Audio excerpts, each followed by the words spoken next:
All right. Okay, we are going to go ahead and get started.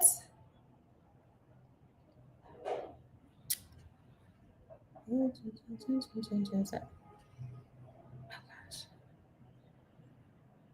going to take a look at this year's Coaching Week opening gala, which was held on Sunday at the Four Points by Sheraton Hotel in Victoria Island, Lagos. And then we'll come on back to me and I'll go ahead and introduce and get ourselves started.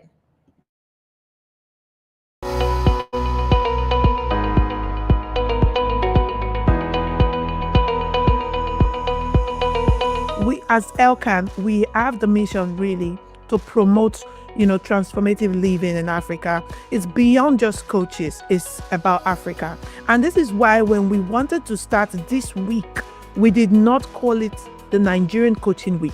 We called it African Coaching Week because it is bigger than Nigeria. We're in an age where people lean into trust. As opposed to building a clientele or a database of clients, why don't you start thinking about community? The balance that coaching brings prepares the average African to operate anywhere in the world. Value to the client beyond standards is the key. The significance of this coaching week, it's every year it means that it makes us to come together, network, and share ideas. Beautiful event, bringing together these coaches and having such a fantastic event where they are appreciated. I think it's such a fantastic and deserved event. From the start, it was to build a global brand. It wasn't to start a business. It was to become a case study for the next generation in Africa.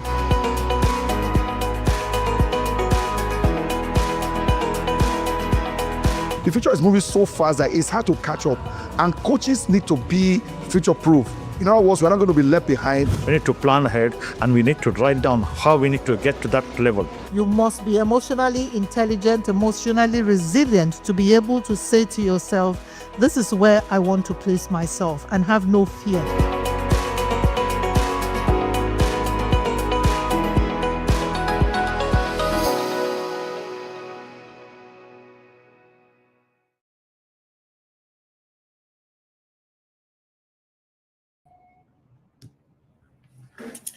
All right, look at that. So congratulations to everybody who helped to bring this year's Africa Coaching Week opening gala together. And thank you for all of those who took part. All right, we're going to go ahead and get the audience involved. So for all of you who've taken time out your day, your mornings, your afternoons, and your evenings to join us, we want you to go ahead and type in. So go to your comments, type in where you're joining from and what is one thing that you are most looking forward to for today. So when you decided to put this time aside in your day to come on today for the Global Summit, what did you want to get out of it? What's that one thing that you said you wanted to take away?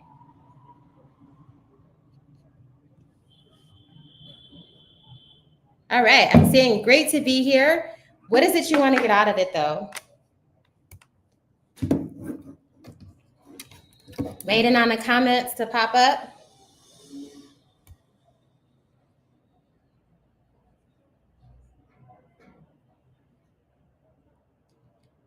Anything? I think one of the things I'll share that I'm most looking forward to for today is, okay, great, we're getting some knowledge. One of the things I'm most looking forward to is the exchange across the globe. Sometimes we can think things are so different in the different places that we live, but what brings us together is those commonalities and also acknowledging the differences. So really looking forward to that and to being able to hear what that's like in different places. As you take a moment to drop what you're looking forward to, I'm going to go ahead and introduce myself.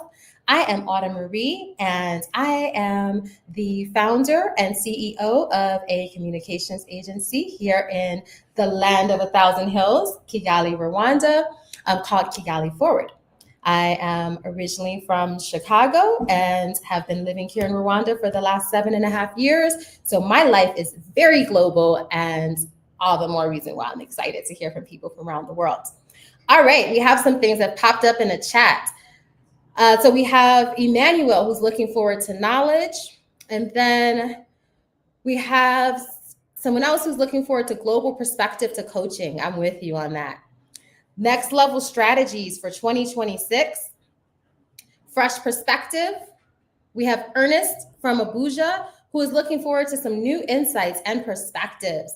Yes, I am looking forward to all of those things. With that said, let's go ahead and jump right in. I'm going to go ahead and introduce the LCAN president for opening remarks. She is the president of the Life Coaches Association of Nigeria, leading the influence of coaching across Africa, an alumna of HEC Paris and managing partner at GLG Communications.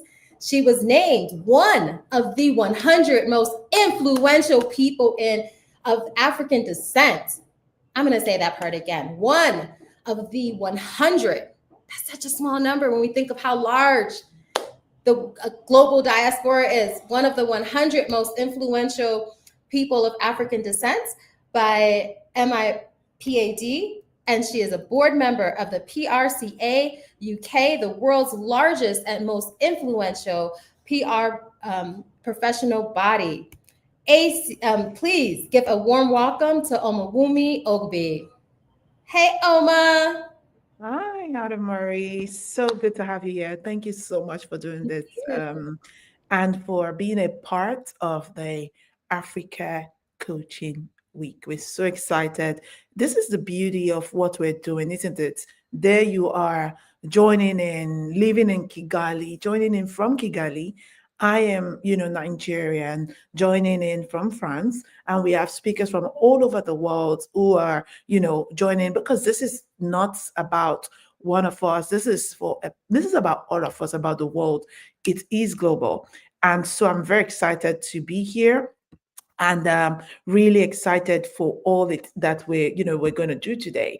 First of all, I'm going to say good morning, good afternoon, good evening to you from wherever you're joining in. I do know some of our speakers, it's 7 a.m. for them. For some, it's 9 p.m. And, for some of us, it's 4 p.m. or 4:12 p.m. I'd like you to drop in the chat where you're joining in from, where you're joining in from and what time it is where you are. From Lagos to London, from Lagos to London, New York to Nairobi, just the sheer beauty of seeing us come together to celebrate the Africa Coaching Week, the beauty. And it's beyond, right now, it's beyond Africa. It's now global because we're bringing people together, ensuring that we're learning from people in Europe, in America, and Asia, and they're also learning from us, And so this is today, the Global Summit is the grand finale of our week and all of the amazing things that we've been discussing. Just fast forward, future-proof coaching in today's intelligent economy. What a powerful theme that we are looking at. And today we're transitioning, the conversation to construction. We want to leave people with tangible tools to, like somebody said in the chat, next level strategies for 2026, actionable blueprints to be able to, build strategy for wealth and scaling your business, regardless of what it is that you do. And so thank you for being here. I want you to maximize every minute. Please share the link with your friends, with your enemies, with your loved ones, and everybody that you know, because this is next level. Our speakers are amazing. And, let the transformation begin. This Global Summit is being powered by Woof Studios Africa. And we thank all our speakers. We thank all our partners and our panelists. Thank you so much for joining. Yes, Emmanuel says from Lagos. Enable, Loretta is from Lagos. Minami is from Warri, Delta State, Nigeria. Sisi Ade is from Lagos. And, there's different people who is joining from Nairobi and all of that stuff. Thank you so much. And let's have a great Africa Coaching Week Global Summit. Back to you, Autumn. Thank you, Oma, and congratulations again for all of the strides and achievements that you made. And thank you again for inviting me to be a part of this. I am very honored and excited. All right. Next up is our keynote conversation between Patti Brown and Kemi Oye. I'm going to introduce Kemi before she comes. Kemi Oye is a transformative executive and career coach with over 20 years of strategic human resources leadership and business growth experience.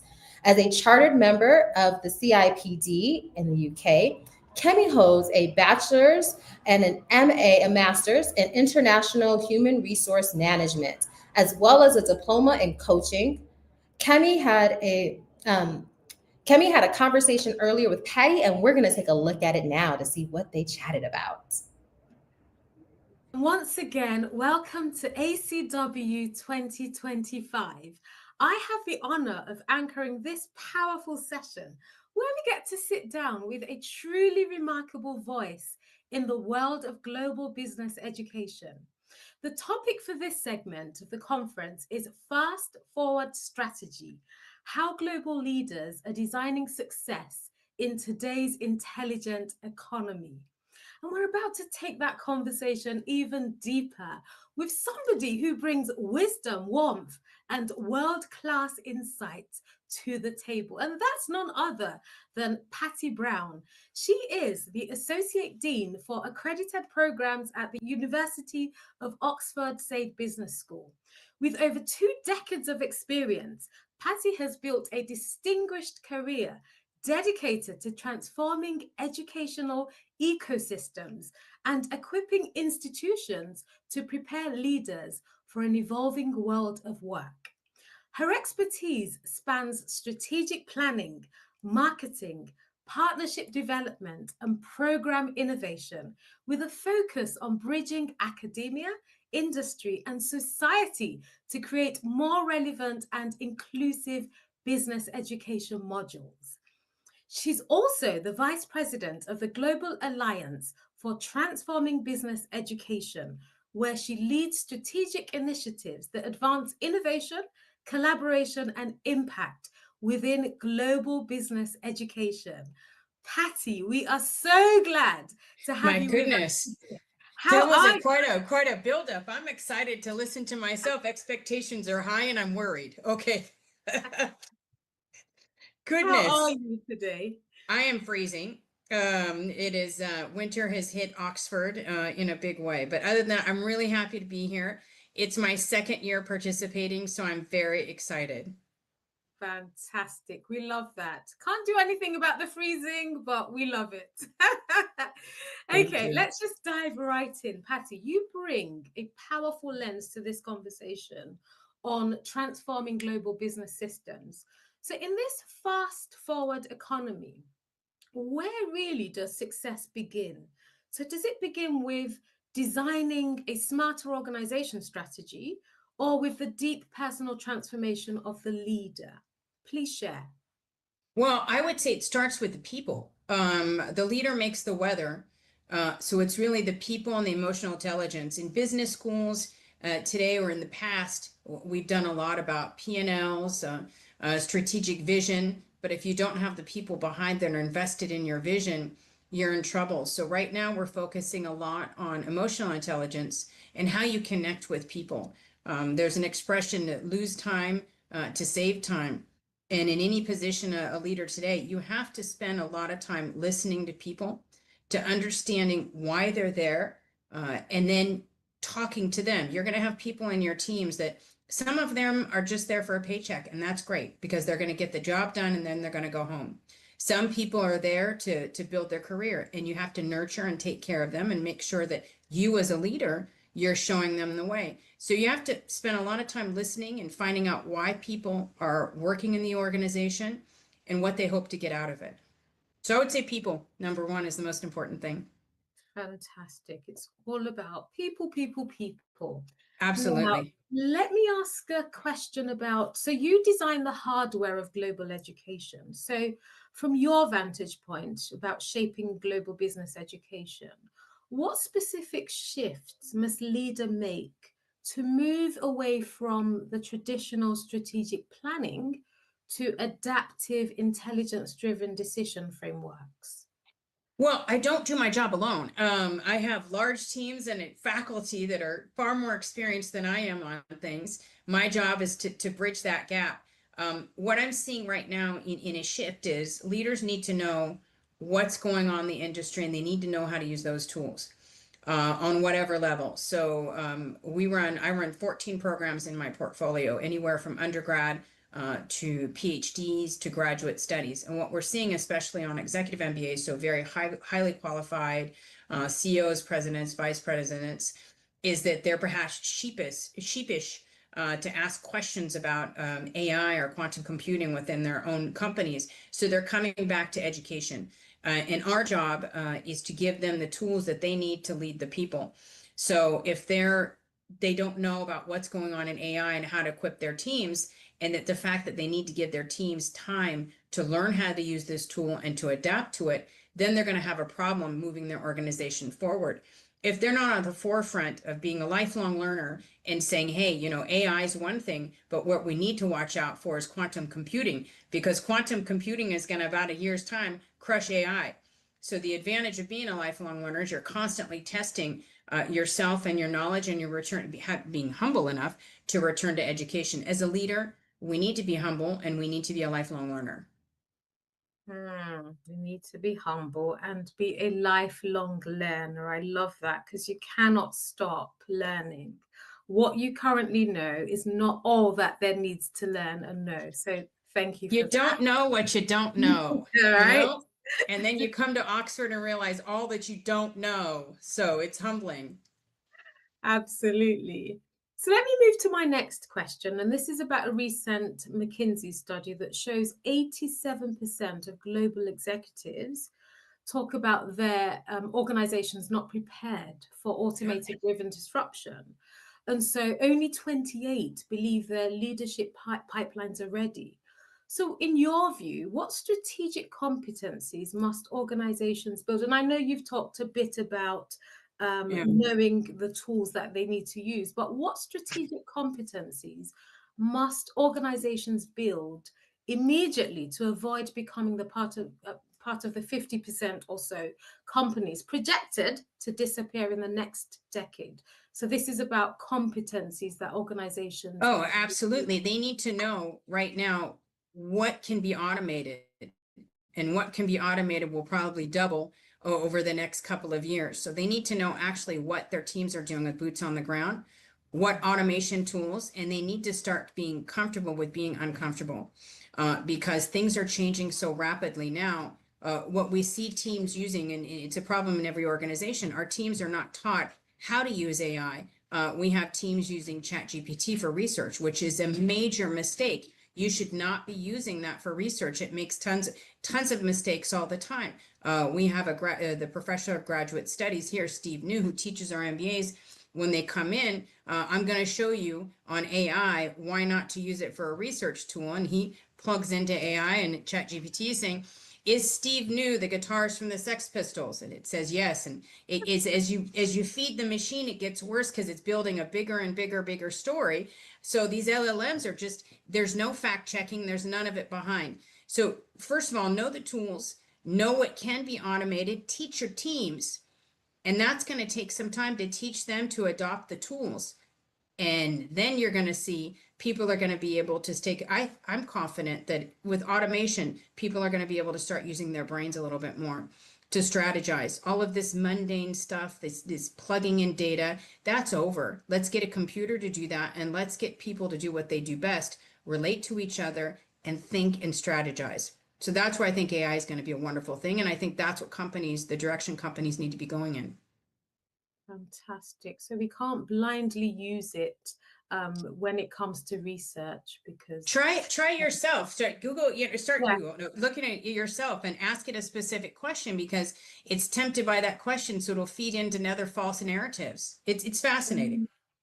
Wow. I remember libraries and Dewey Decimal System and the cards, and looking at books and microfiche that we could count on. We might have to go back to that. Showing our age. I'm saying yes, I remember that. I saw your face. I saw you nodding. Fantastic. Okay, just maybe one more question. Yeah. As strategies evolve, obviously metrics must also evolve. So beyond traditional financials, what KPIs, so key performance indicators, should global leaders prioritize so that they're able to measure the success of their strategic investments in both human capital and coaching within their organizations? Well, I think that's just it. It's the triple bottom line. It's people, profit, planet. I mean, that's what they should be looking for. If your people are happy, if you're going for a goal for the planet, we're very big into social impact at Oxford Saïd, and it's all about where are we measuring success? Is it how many zeros you have in your bank account, and how much money do you really need at the end of the day? The goal for all of these companies should be to pay their salaried employees, but also to give something back. So if you were to ask me what's the measure, how do you measure impact? You change lives, you build people, you build communities. That's what business should be doing today, instead of just worried about shareholders. You know, take care of the shareholders, because those are also the people that have given their hard-earned money to build in there. But just make sure that at the end of the day, the goal is to leave the planet and the people better than when you came in. Absolutely. I love the building communities that you touched upon. We are. If you think about it, at work every day, depending on the laws in your country, you could spend 8 hours, 12 hours, and it's a dynamic ecosystem. So there needs to be rules of respect, taking care of your employees, coaching, teaching them how to move forward. What resources are you giving to the people to make sure that if you're training people and you're coaching them to do their job, guess what? They're going to train other people. They're going to do your jobs better. And whoever's buying your product is going to be happy. So you can think that offering services of coaching is going to cost you a lot of money, but you're going to get back tenfold what you've done. And it's really helping people think about where they are and where they want to go that are going to change things and advance the needle a little bit. Absolutely. It's that return on investment that you don't quite see. Because of course, the more you impact on the people that you're working with, the more they move that forward. They pay it forward is what I think that's interesting, the ROI that you see, because I think that's where we need to change our perspective. The ROI is no longer in an Excel line or a Tableau chart. It's in the faces of the people. Yes. And when you walk into work and people are happy to be there, and you've created a community of joyful people, not every day, because sometimes they're really bad, but people that are really there for each other, then you've done a good job. Absolutely. Absolutely. Love it. Now that is the end of my formal questions, and I'm just going to ask some rapid fire questions. I don't want you to think, it's all fun, it's short. I want very short answers. Don't want you to think too much about it. So just complete the sentence. You got it. The first one, the fastest way a leader can become obsolete in the intelligent economy is by thinking you know everything. I love that. I love that. The ultimate fast forward strategy for high stakes decision making is collaboration. Fantastic. To truly scale your impact without sacrificing your team, you must be patient, take your time, trust people. Yes. Okay. The biggest strategic blind spot you see in organizations trying to compete globally today is a lack of hiring for their blind spot, them not knowing their blind spot. I like that. And finally, the one non-negotiable asset today's career professional, coach, or leader must possess is kindness. Oh, I love that. Thank you so much. What a rich, quick, and insightful conversation we've just had. So, Patti, thank you very much for your clarity, the powerful reminders about people. The right people are your most valuable asset. Thank you so much. So to everyone who tuned in today, thank you for showing up with your curiosity and openness. This session may be ending, but I hope the conversation it sparked continues in your thinking, your practice, and in your community. So on behalf of the ELCAN Exec Committee and the entire Africa Coaching Week team, thank you once again for being a part of this experience. See you in the next session.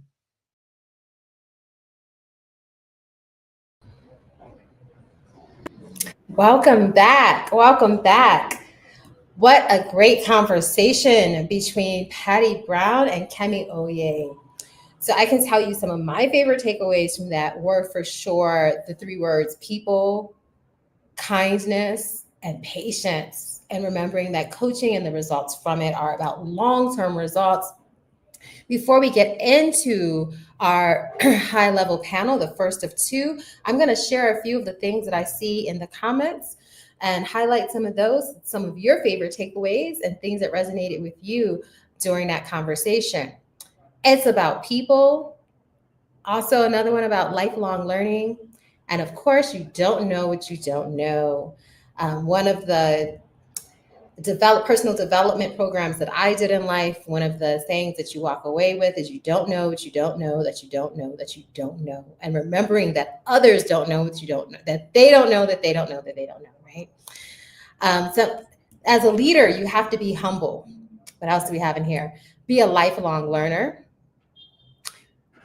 Let's see, collaboration, the downfall of not knowing your blind spots. So those are some of the key takeaways people had. Please continue to share in the chat. I'm happy to see everyone talking about how much they enjoyed it. So let's take it to the next level. Also share some of the things that really resonated with you. And so we can kind of pull that together as a synopsis.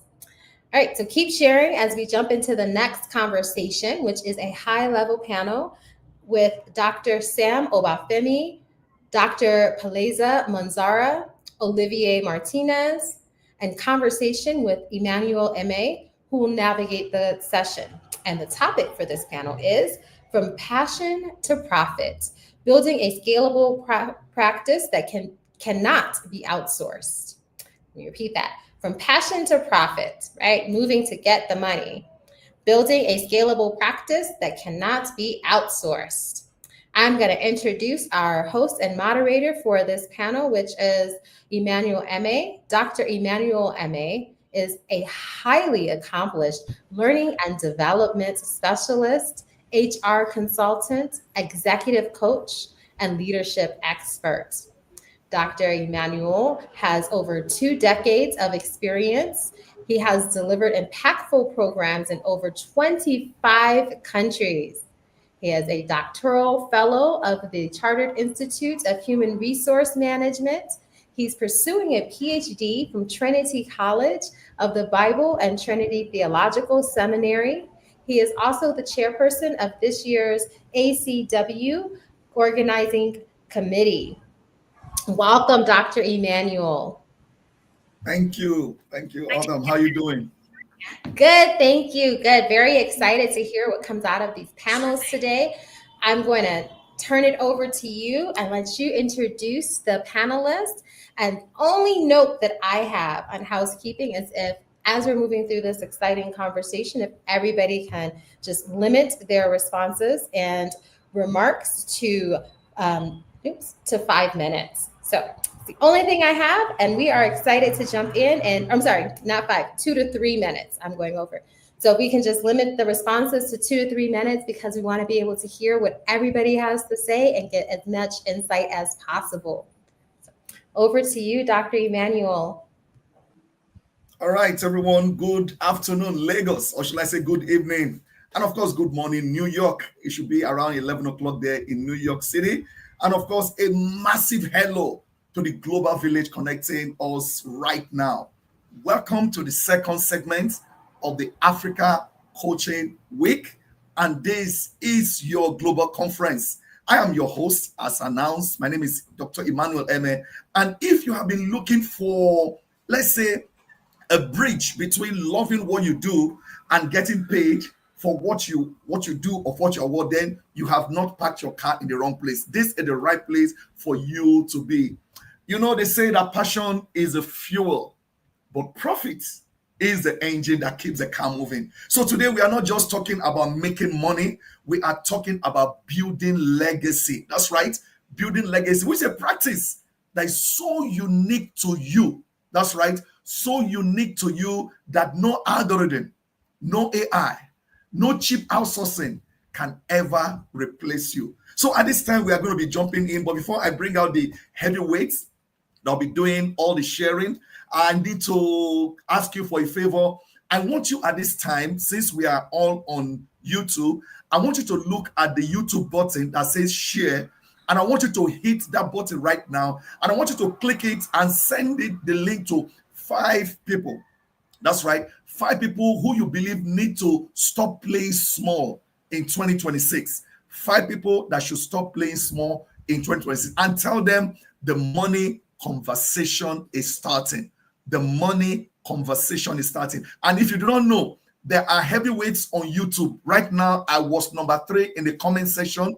YouTube will give you a crown. There's a first place, second place, and third place. For the most person that has the most interaction, there is a crown there. So I want you to try to see if you can beat those persons. I was number 3, but right now I've dropped down to number 5 because I have to stop here. So if you are ready to scale, I want all of you right now on YouTube to type UNSTOPP able, unstoppable. Let's see who the first person will be. Type unstoppable in the chat right now, and let me see whose comments will roll fast. I'm back on YouTube. Let's see. Number 1 on the chat there is Femi Luther. Number 3 is Tolu Afonja. And where's number 2? I can't even find number 2. Yeah, I find number 2. It's Emmanuel Emi. I'm back on number 2. All right, so go ahead and type unstoppable right now on YouTube, because you will be unstoppable by the time we are done today. Guarantee that. And so, ladies and gentlemen, to help us decode this topic, all right, to help us decode this topic. And if you're wondering what in the world is the topic we're talking about, we're talking about something very, very important to every one of us today. Will you be outsourced? People are thinking about, oh, will AI take my job? Will somebody take my job? Will anybody take my job? And we want you to build something that is so unique that it cannot be outsourced. So to help us decode, like I said, we're not just bringing coaches, but we brought architects of industry. That's right. These men and women, they are architects of industry, and these people they are people who have looked at the status quo in environment, and they have said, no, thank you, I will build my own.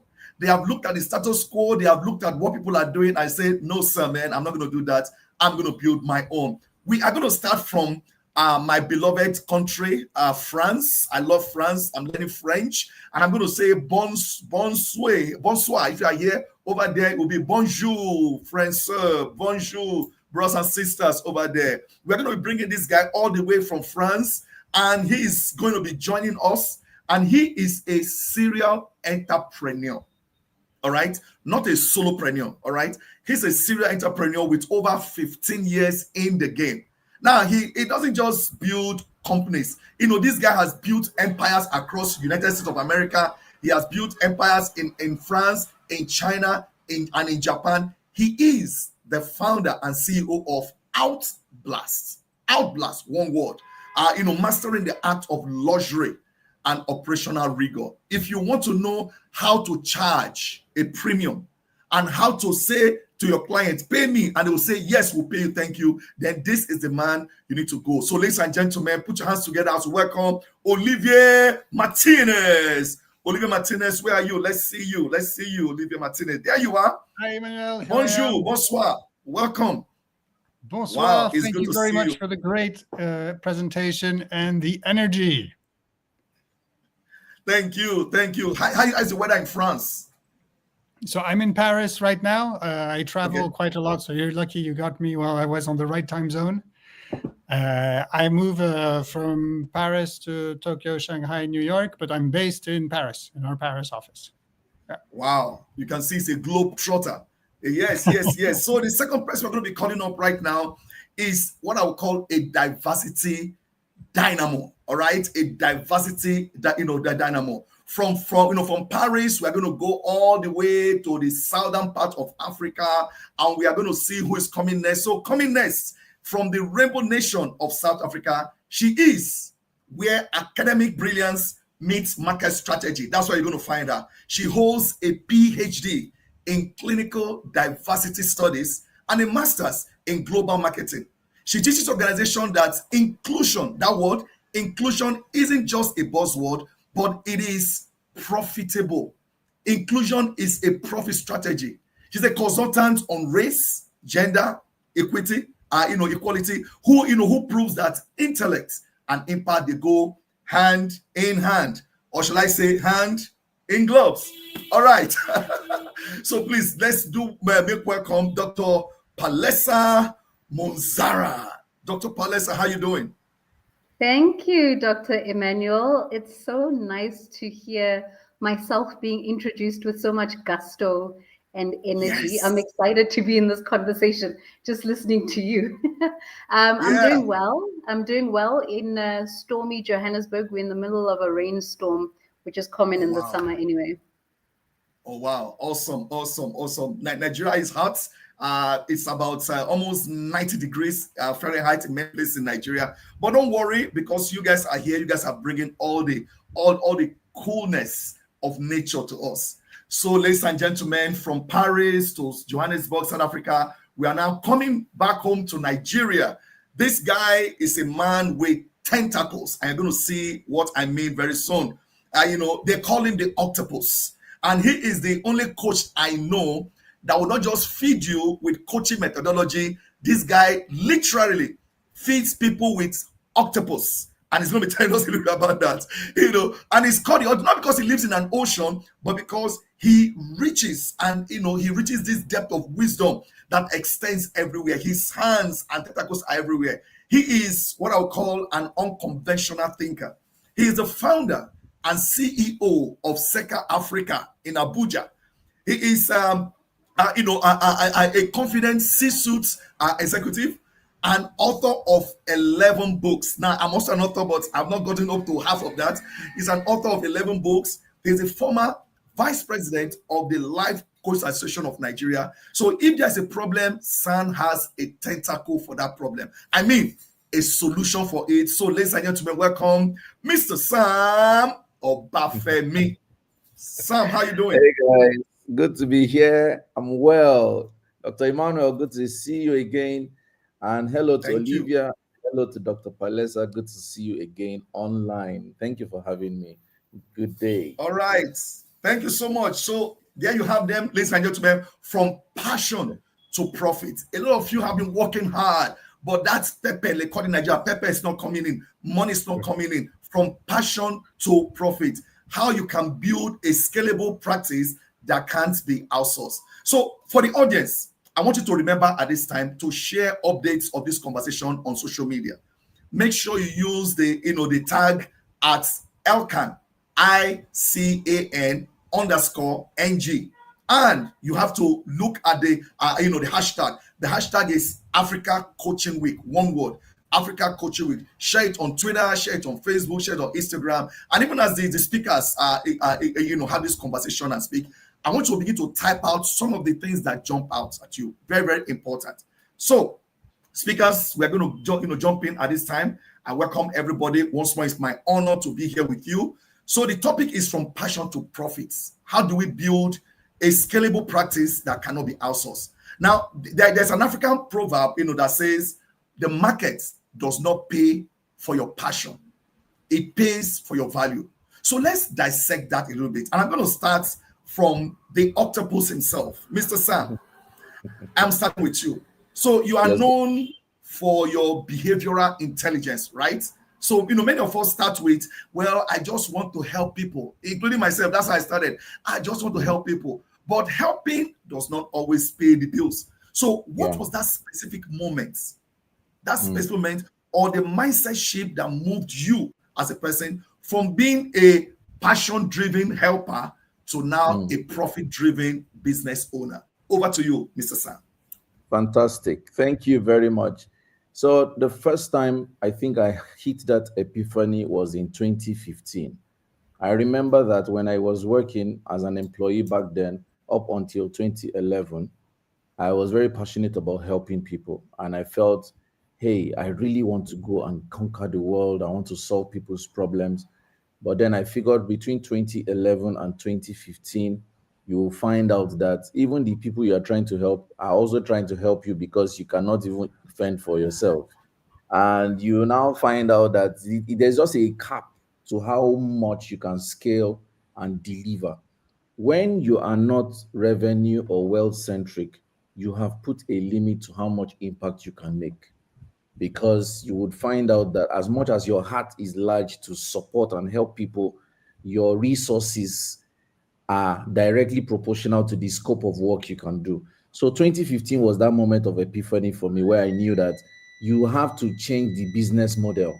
The model has to be revenue centric enough to be able to deliver the goods and the value.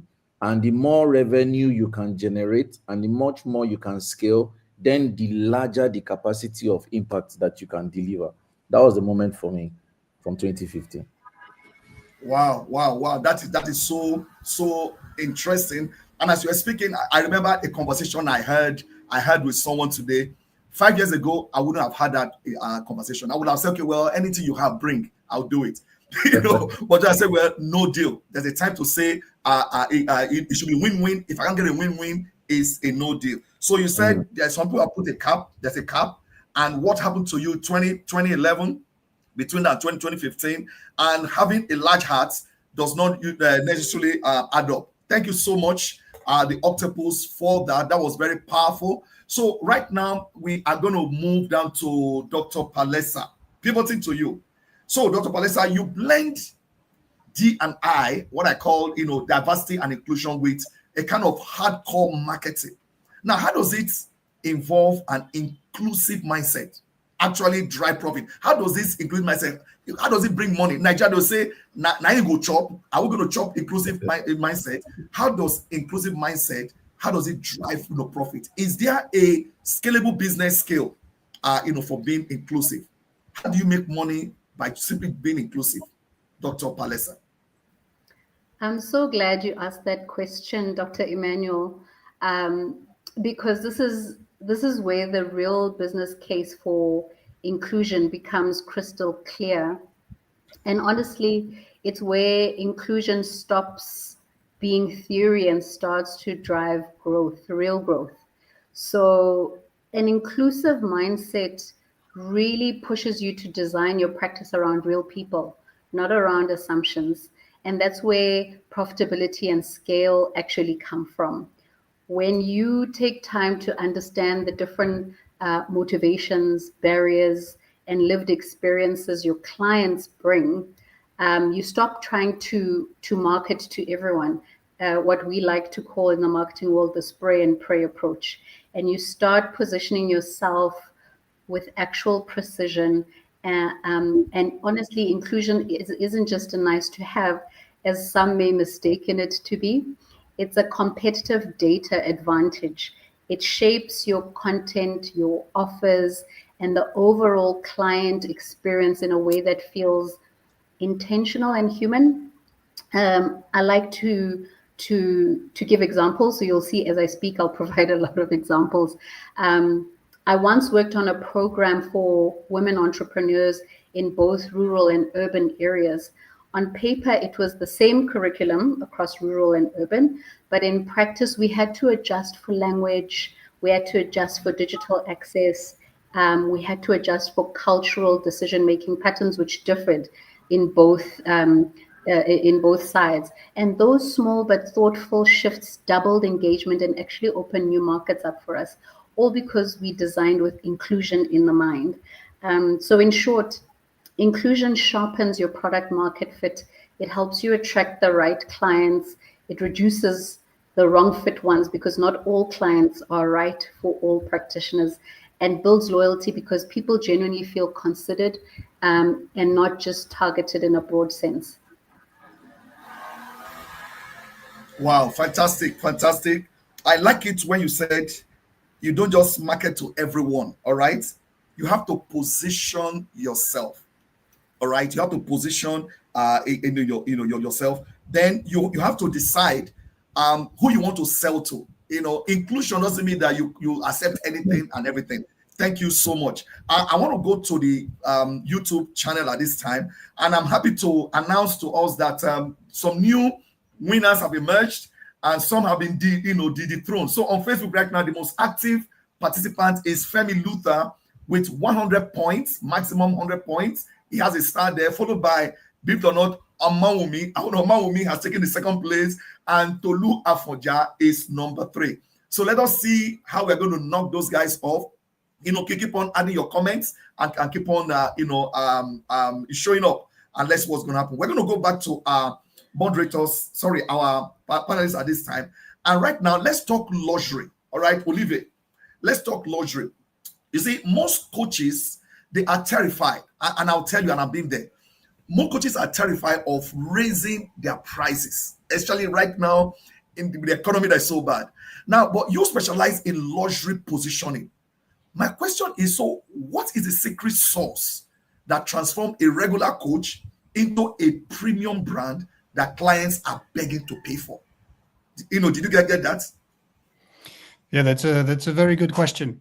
So just for a bit of context, I run a luxury marketing agency, and we are a very niche agency. What we do is we take care of luxury brands in foreign countries, and we take care of the digital part only.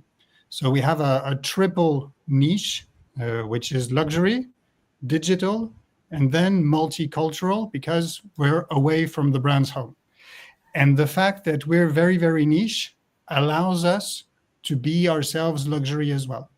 I'd say the biggest, not mistake, but the biggest problem and challenge in terms of pricing and valuing yourself as a coach is trying to please everyone, trying to get as many clients as you get, and any kind of client will do, because that makes it very difficult to differentiate yourself from the others.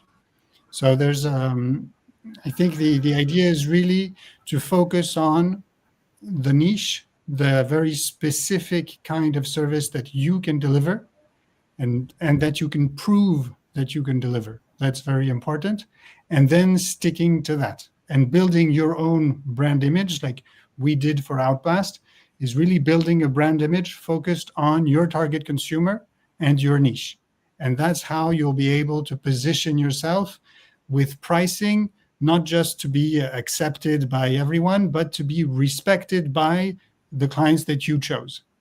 I think that's important. It does mean really working on who you are, who your real clients are, and building the image around it with a lot of pulling rather than pushing. So building your brand image and curating all of your communication accounts so that people actually come to you rather than you constantly harassing people to work with you. And I think that's a key, I would say that's a key element, definitely. Wow. Thank you so much. I mean, what you just said right now is so powerful. In Nigeria here, there are some food items that they don't advertise. They don't advertise pomo, which is like a kind of beef hide. They don't advertise gari. It just comes to you. Just like Tesla, for example. People will go there. So I think I like what you said about finding a niche. So you can't be everything. You are not for everybody. You can't be a GP, general practitioner. Maybe we all started from being general practitioners, but every coach, you must find a niche. You must niche down. You must be able to say, this is what I do. I don't do everything. I will outsource it, but this is what I'm going to do. So that brings us to the end of round 1. We're going to be going to round 2. Round 1 was just on mindset. So, okay, let's get practical this time. Let's Let's talk about scalable. How do we scale? I'm going to go back to the octopus at this time. At Seca Africa, I observed that you have scaled massively. In fact, I heard you say one time you have to collapse your companies into one. You have scaled massively. I'm following you, but the fear is always for all of us, if I scale, I'll probably lose quality. So what system did you build to scale your business without necessarily diluting your personal impacts? You want to share with us, Sam? Thank you very much. At the point when I figured we were growing quite fast, I needed to restructure our system. And so what I did was first divest the ownership. I made sure that Seca Africa does not belong solely to me. So we had to divest equity, and we got to get people to invest in Seca Africa. So I am a simple majority shareholder, but we have quite a number of people who invest and co-own the business with us. That's the first. And secondly, what that meant is that we designed a corporate governance system such that we're accountable and we're able to make sure the system can run in my absence. So as of today, Seca Africa does not need my presence, whether physically or in life at all, to operate. And that was the beginning of our real scaling. Then the next thing we did was to now design the operational structure. So the way our structure is that we have the board, we have the management, then we have a project team, but we now have a pool of experts across different expertise. We have over 250 professionals who have subscribed to our platforms. And what that means is that if we have projects and solutions or interventions, now these professionals, because of the key services we offer, so we have clinical psychologists, we have psychiatrists, we have social workers, we have partnerships with rehabs, and then we have consultants and process and project experts. So what that does is that when we get inflows of business, the team coordinates the project management, but our pool of professionals undertake the execution. That way, quality is sustained because we have a charter, we have a process document that guarantees that the job that will be delivered is qualitative. So the team manages the projects and the facilitators or the consultants, and then management is able to continue to look for new businesses. So what that has made me become in the organization is that I'm primarily a marketer. I'm no more necessarily involved in the day-to-day execution of projects and business decision-making. That has been taken care of by the structure. So I'm not bogged down trying to execute a project, undertake a project. We just get a professional team that does it. Then we switch into project management and manage that. Even for the behavioral component, we have a full suite of a clinic. We have a mind and behavior clinic that is a full suite clinic. So we have psychiatrists, clinical psychologists, and then we have our own director of mental health services on our payroll. So that person is responsible to ensure that any behavioral component work is guided and executed according to the specification of our business. So I have freed up my time so much that I had to, and I like what Olivier said about, consolidating your brand. So if you've observed, 2024, 2025, my personal brand took off. And the reason is because I created more room to now grow the Octopus as a brand. And that now became a funnel to bring in businesses. So my work is to be visible, attract the client, and push it to the organization. And bro, it's just been a roller coaster. We're really grateful that it has turned out that way. It was a good risk taking and it turned out right. Wow. I want you guys to just type in, I want to be an octopus when I grow up. I want to be, hey, Sam, my next visit to Abuja, we are going to talk. You just listen to a man who started up from Lagos as a youth copper. And who is doing amazing work. So I like it's just systems. What you're saying is systems. They say if you want to go fast, go alone. Many of us are going fast. We just chop alone, die alone, go alone. But if you want to go far, go with other people, you need to begin to build systems. So system saves sanity. Let's go over to you, Dr. Palesa. Let's put on our marketing lens at this time. You see, many practitioners, they have the passion. They are burning, especially if you're here in Africa. They have passion, but they struggle with positioning. You mentioned positioning. So what are the key brand elements? Will you advise us that makes a practical, that makes a practice irresistible so that you don't have to get lost in the noise that we see around us? Share with us some of those elements. So when it comes to positioning, I like to remind practitioners of one thing, and that is in a crowded market, which is where we all operate, people don't just choose you because you're just there, because you're available. They choose you because your perspective and your process makes sense to them. Irreplaceable brands don't add more noise to the noise. They offer clarity to the prospective client. So for me, there are a few pieces that really matter, and I'll give you some examples. Number one, having a clear point of view. Your point of view is simply the way you see your client's challenge. It's your anchor.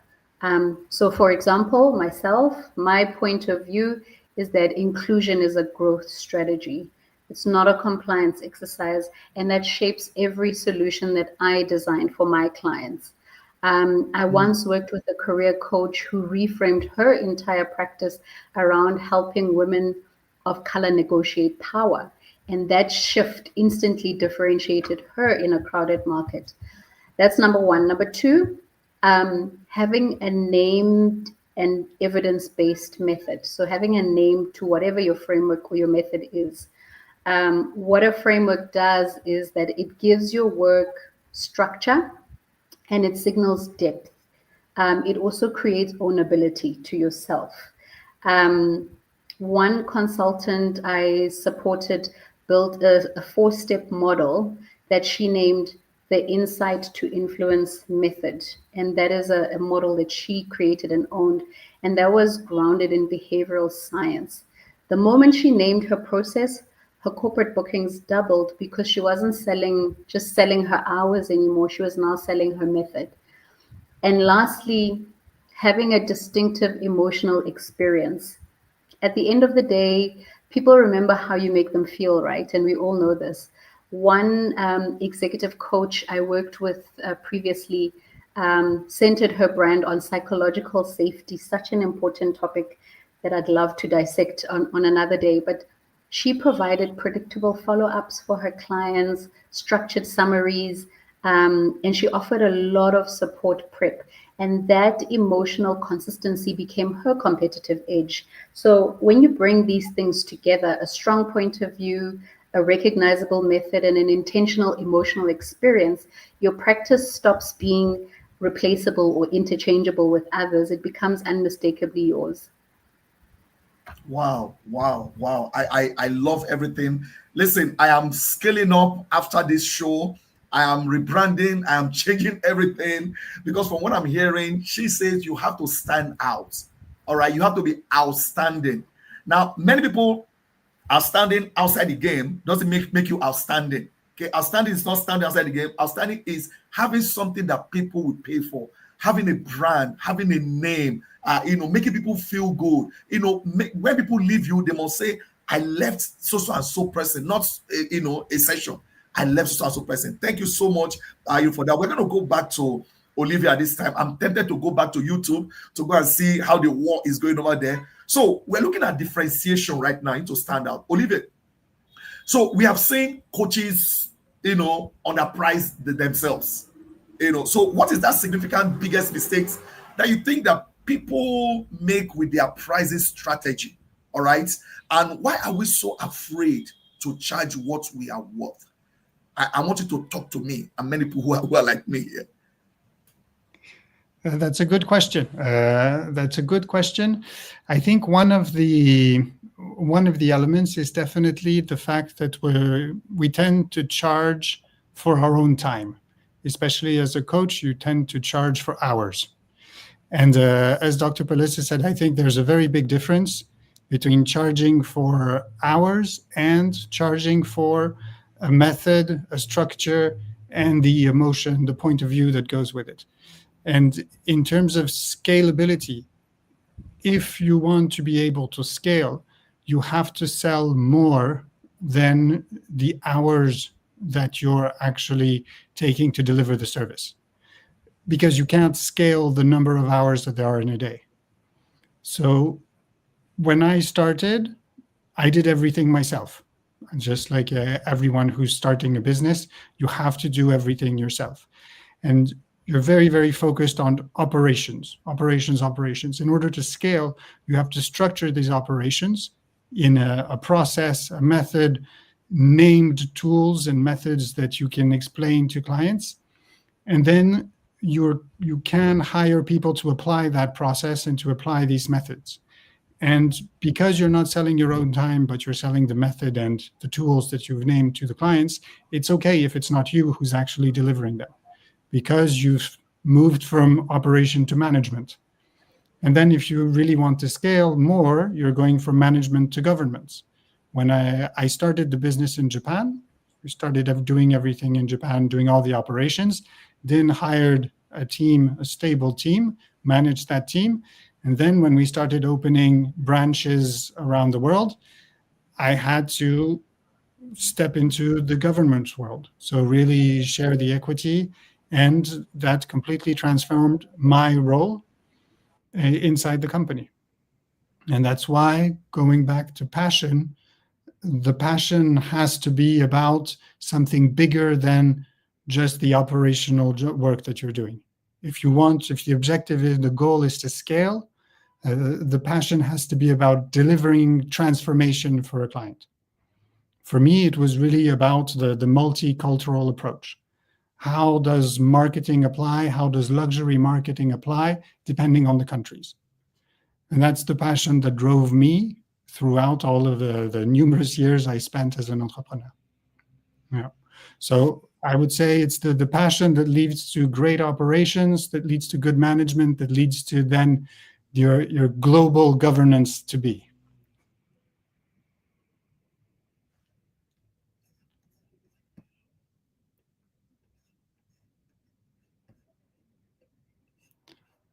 I could talk about this for a long time. I think I will, because Dr. Emmanuel is not there yet. The initial question was about the pricing, and I think the pricing, at first, we tend first to underprice because we're not confident enough, and we want to grab any client that we can because we need the revenue. So that's the number one mistake for everyone. But for that, there's a very simple fix, which is start by overpricing. Whatever you think is what you're worth, you double that, because you can always go lower. If a client says, oh, I really want to work with you, but I don't have the budget, you can say, well, you're in luck. I really loved our conversation. I want to work with you. So just for this one time, I'll lower my fee. But you can't go the other way around. You can't say, oh, you want to work with me? Oh, wait. I'm just going to double that estimate. And is that still good with you? You can't do that. So for the pricing, easy fix, start by asking for double what you think you're worth.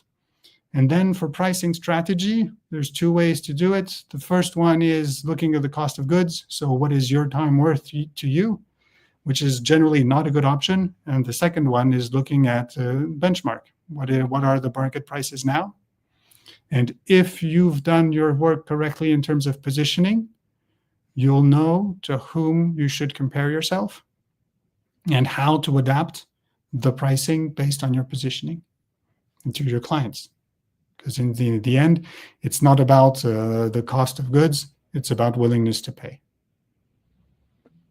Awesome. Thank you so much, Olivier. I think Mr. Emmanuel is having some internet issues, and so he will join us. However, I really want us to, this has been so mindless. I have been taking notes rapidly, and I definitely want to go back to watch this again. Now I want to run to the rapid fire sentence finishers. These are really quick answers. Don't think, just give it to us, as we go. So I'm going to start with you, Palesa. I'd like for you to, just like I said, no need to think, just give it to us. The fastest way to scale a passion is? Design a repeatable process. Wow. Just design a repeatable process.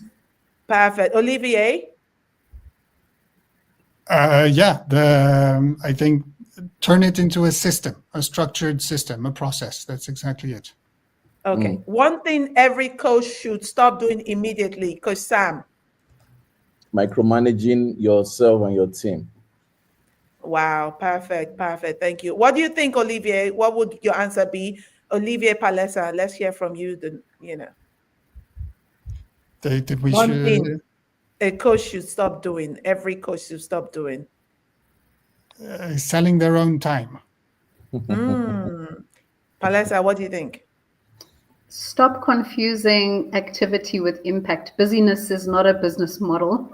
Oh la la. I want to print this in a shirt. The biggest pricing mistake you see is, Olivier? There's a saying for that. It's pricing to be accepted instead of respected. Ooh, wow. I want to print that on a t-shirt. Yes. Sam, let's hear from you. The biggest pricing mistake I've noticed is negotiating a customer's payment plan on their behalf. Ooh la la. And Palesa, what would you say? Anchoring your fees to personal discomfort instead of market evidence and demonstrated value. So pricing to what feels comfortable and doesn't make you feel awkward, which is what we've been discussing. Oof, too much goodness. Listen, I definitely want to watch this again. And then the final one, everyone, your one sentence advice for building a premium practice is, let's go, Olivier. So one is narrow down your services, identify who your target is, and then make an exceptional process just for them. Amazing. Palesa. Build a body of work so distinctive that clients seek your specific perspective, not just your hours. Dr. Sam. Yeah. Invest in yourself enough. Invest in yourself enough. Hire a coach to help you. Follow who know road and be courageous. Bite the bullets. Charge more than you are worth. You just never know. I love it. Thank you so much. I'm going to step down from the stage and then we'll hear one word from Mr. Emmanuel. I think our village people affected his internet, but he's back up. So, and thank you so much. This is this wraps up the panel. And yeah, Mr. Emmanuel.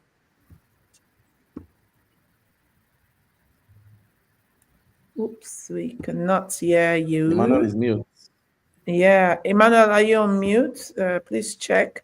Just going to bring in Autumn Marie to continue the session and I drop off. Okay.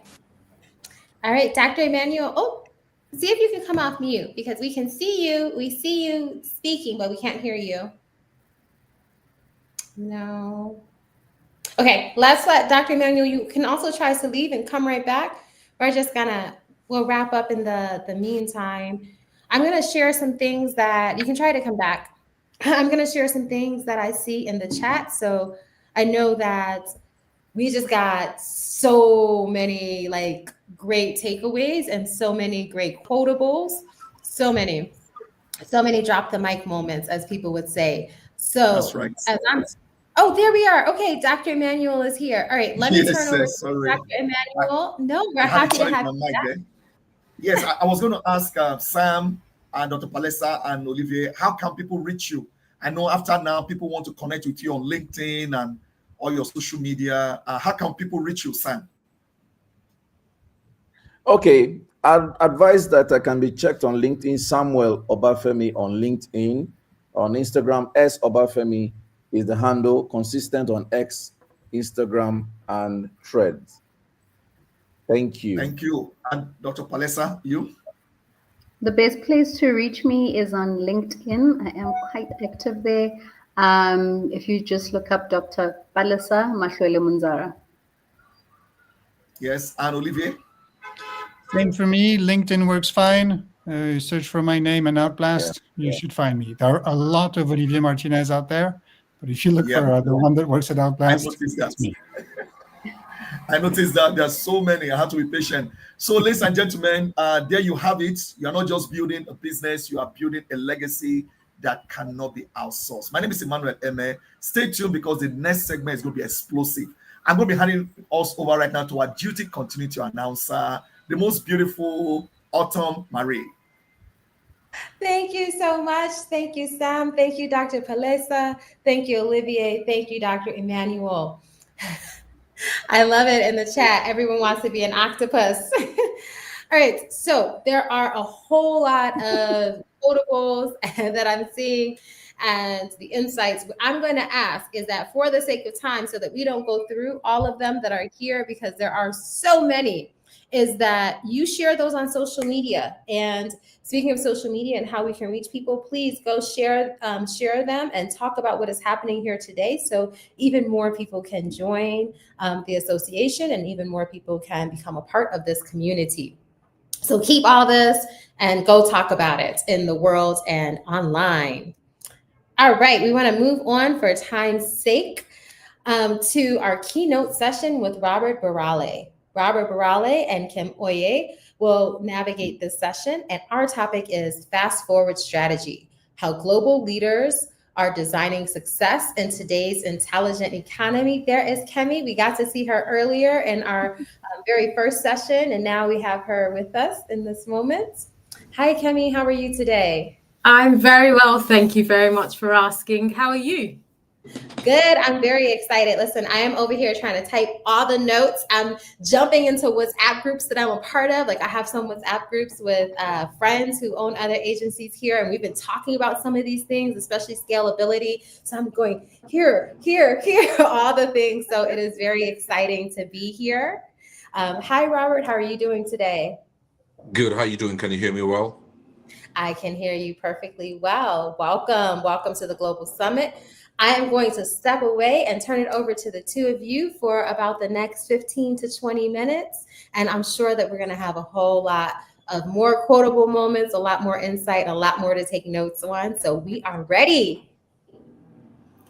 Thank you very much, Autumn. And hello to everyone once again. And you are most warmly welcome to Africa Coaching Week 2025. I'm super delighted to be hosting another session in this conference. But before we delve in, as Autumn has said, let's make quiet noise, quiet impact. We aren't loud, right?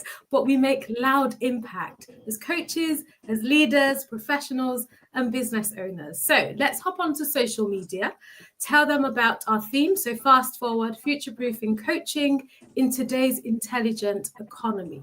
So don't forget the hashtags Africa Coaching Week. So this topic, so the topic for this session is how global leaders are designing success in today's intelligent economy. So in this session, I'm hoping that we will explore the concept of reinvention, what it means as coaches, how leaders, coaches, and professionals can break old patterns and cycles that no longer serve them, how coaches can serve smarter, and how influence stays relevant. So we're keeping it, guys. We're keeping it tight, deep, and very practical. So with me today is a global voice on leadership reinvention. So Robert Burale is here with me. Let me introduce him. He is an acclaimed event host, inspirational speaker, image consultant, marketing strategist, and an actor. He's the man behind the Robert Burale School of Leadership and the CEO of the Readily Bold Company. He helps leaders rewrite identity, harmonize leadership psychology, and design success in a world moving faster than most organizations are ready for.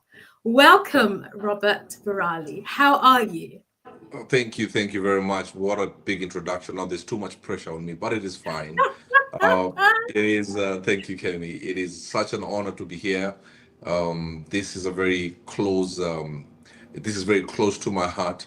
And just to my good Nigerian brothers and sisters, I'm sorry Nigeria did not qualify for the World Cup. I was rooting for you.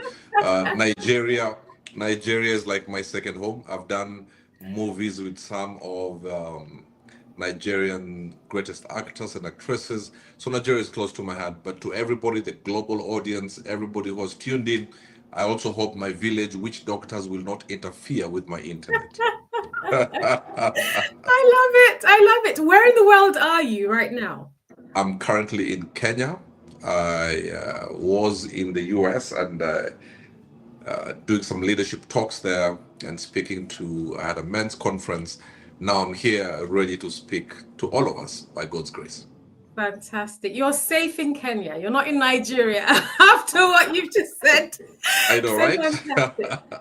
Thank you so much for joining us. So let's dive in. Robert, you bring a powerful lens to this conversation on personal leadership reinvention.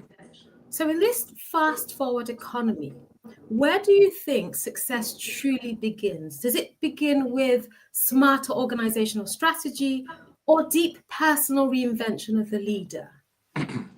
Well, thank you very much, Kemi. It's a very personal thing. it's an inside job. It starts with the person. And I'll say this, if you allow me, every time I do a talk, I fuse in my own life story. You may carry a lot of wisdom and a lot of knowledge, but if the inside of you is shaky, the weight of what you have cannot be held by the emptiness that you carry on the inside.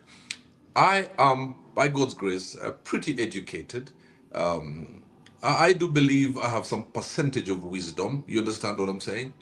But I know at some point I was dealing with very personal struggles from trauma, from being molested, from mistakes that I did.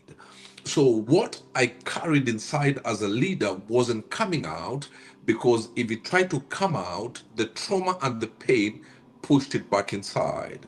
So every leader must first lead themselves, not publicly, but privately, because it's very easy, Kemi, to be a public success and a private failure.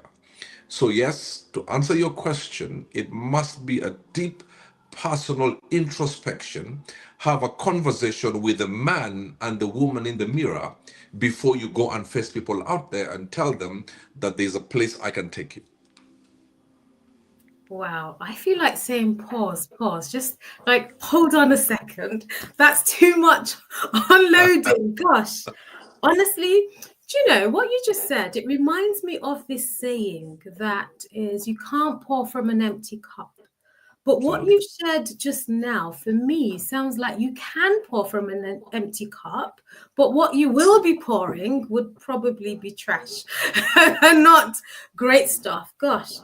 I really love what you say about knowledge, wisdom. So you can have all these amazing things, but if you're broken inside, if you're not fixed, the weight of what you carry cannot be revealed, cannot be unearthed. Absolutely, because it's like having a Range Rover Sport that looks good on the outside and everybody is admiring, but the ignition button is not working. So we'll see it from the outside, but the very important button that ignites the engine to make the car move is not working. Wow. Yeah. Wow. These are some deep truths, deep words. Let's move on. So you deal with the human core, which is the software. So we can say that's the software of a leader. When you're coaching a successful executive who is, operative word, secretly obsolete, operative word, what's the one belief that they absolutely must delete to become future ready? The one thing that they must first get rid of is others can do it and I cannot. I am coaching, by God's grace, 3 African presidents. And one of them, on the day of his inauguration, was as scared could be. But because of the trappings of power, it covered it up. So he was struggling privately. Because when I sat with him, he said he was made to believe from a young age that he doesn't have what it takes. In fact, they really had to convince him to run for presidency because of the family he's coming from. And this is not the Kenyan president, I must put that clear. So you must remove from you that everybody else deserves to do it and I cannot. And replace it with, I can do bad by myself. I know I have what it takes. And sorry for this French, I am the macaroni in the cheese. I am the big boy who can do it. You understand what I'm saying? I'm like that, the only mosquito in that net. You've got to have a level of confidence that borders arrogance, because when you believe from the inside, the outside will start dancing to the tune and the beats of what you're saying on the inside. And then what you carry, then the world will partake of. Wow. I am the macaroni in the cheese. I love that. Please put that in the chat function. I am the macaroni in the cheese. But Robert, you talk about arrogance on the verge of confidence. How do you then distinguish between both? So you're not allowing your arrogance to overtake your confidence. How do you work on that? That now I put on my pastoral hat. There's the scripture that says, God exalts the humble, gives grace to the humble, and resists the proud. Now, when I talk to the people in our churches, I said humility is not lack of confidence, because people think humility is walking with a dropped head. Humility is talking in low tones. Now, confidence is knowing what you carry no matter what anybody says. Arrogance is knowing what you carry, but using what you carry to make other people feel what they carry is not good enough to be around you. Now, I know what I carry, for example. I know I am, again, one of the greatest speakers this world has in this generation. That may appear very arrogant to somebody who has an identity crisis. But you know what? I believe. But if somebody around me feels that they don't have what it takes, then I use my knowledge to make them believe that they can also do it, as opposed to telling them, you don't have what it takes. Yeah, you know, you just got to clap for me kind of thing.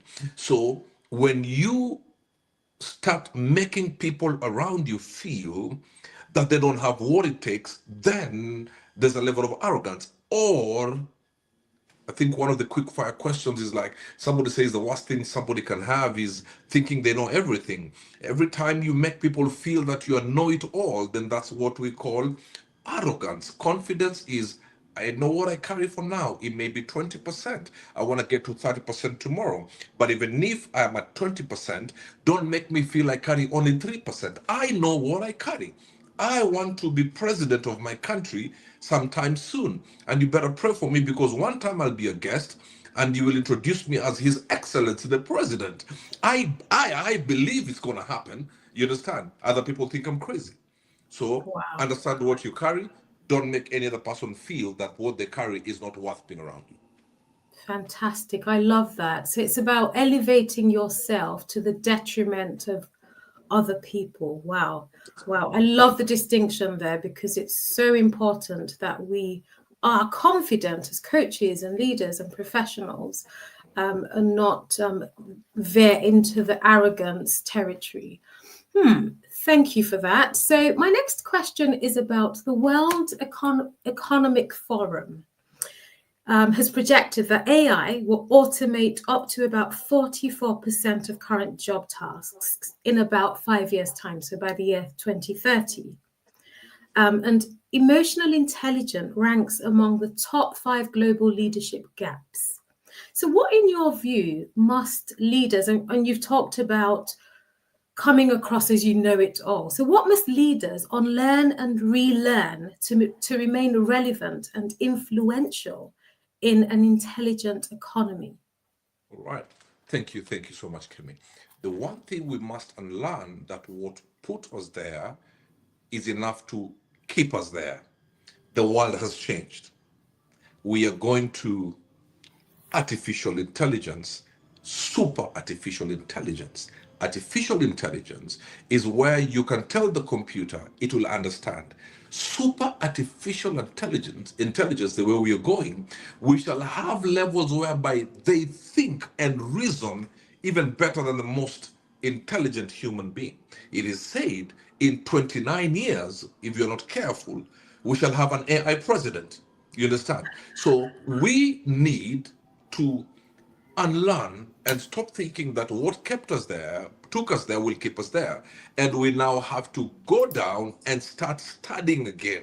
Because now, like in Kenya, for example, the Gen Z generation, they feel left out because we don't have enough computer labs, we don't have free internet all over the place, because that's what is moving the world. And if we don't, we're in trouble. And allow me to bring Africa into the picture.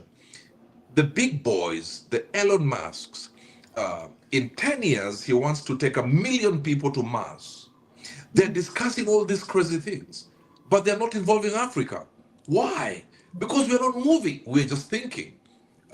Like, for example, a president at 93 years is still running for elections. And then when he's told he has won the elections, he says, when were the elections? So we got to move to a place where if we don't raise these young people, I'm telling you, number one, Africa will not be as poor as a church mouse. Africa will be so poor that the poor will call them poor. So yes, we now need, at my age, to now say, I have a 21-year-old daughter doing law in the UK, that there are things she knows where the world is heading that I don't know. So I should not be embarrassed. As she's studying her books, I'm also studying if I want to keep up. Otherwise, then let me retire in some village in Western Province and just eat boiled maize and black tea. So we have to understand that we have to study.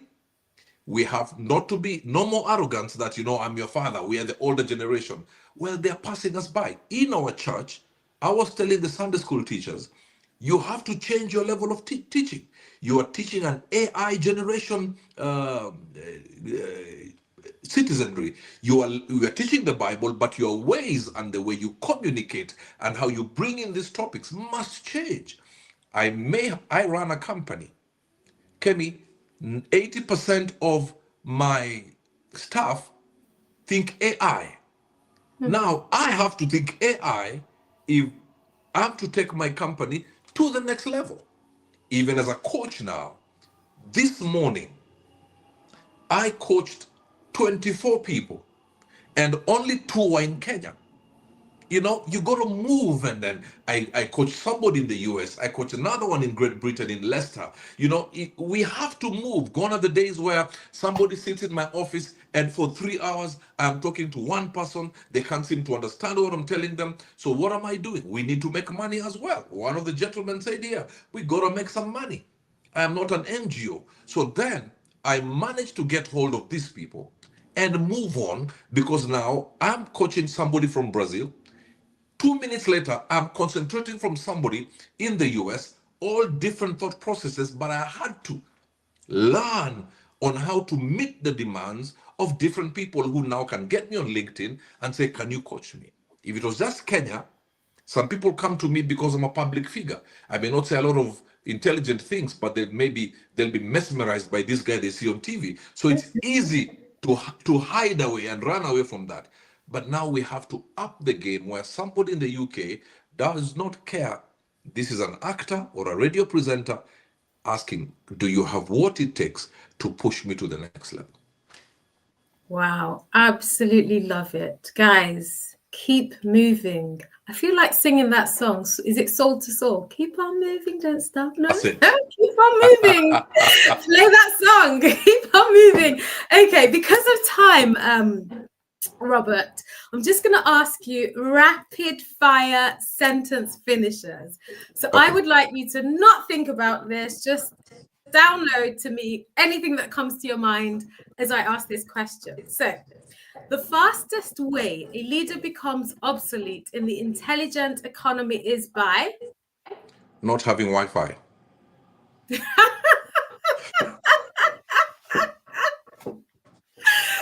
funny. Okay.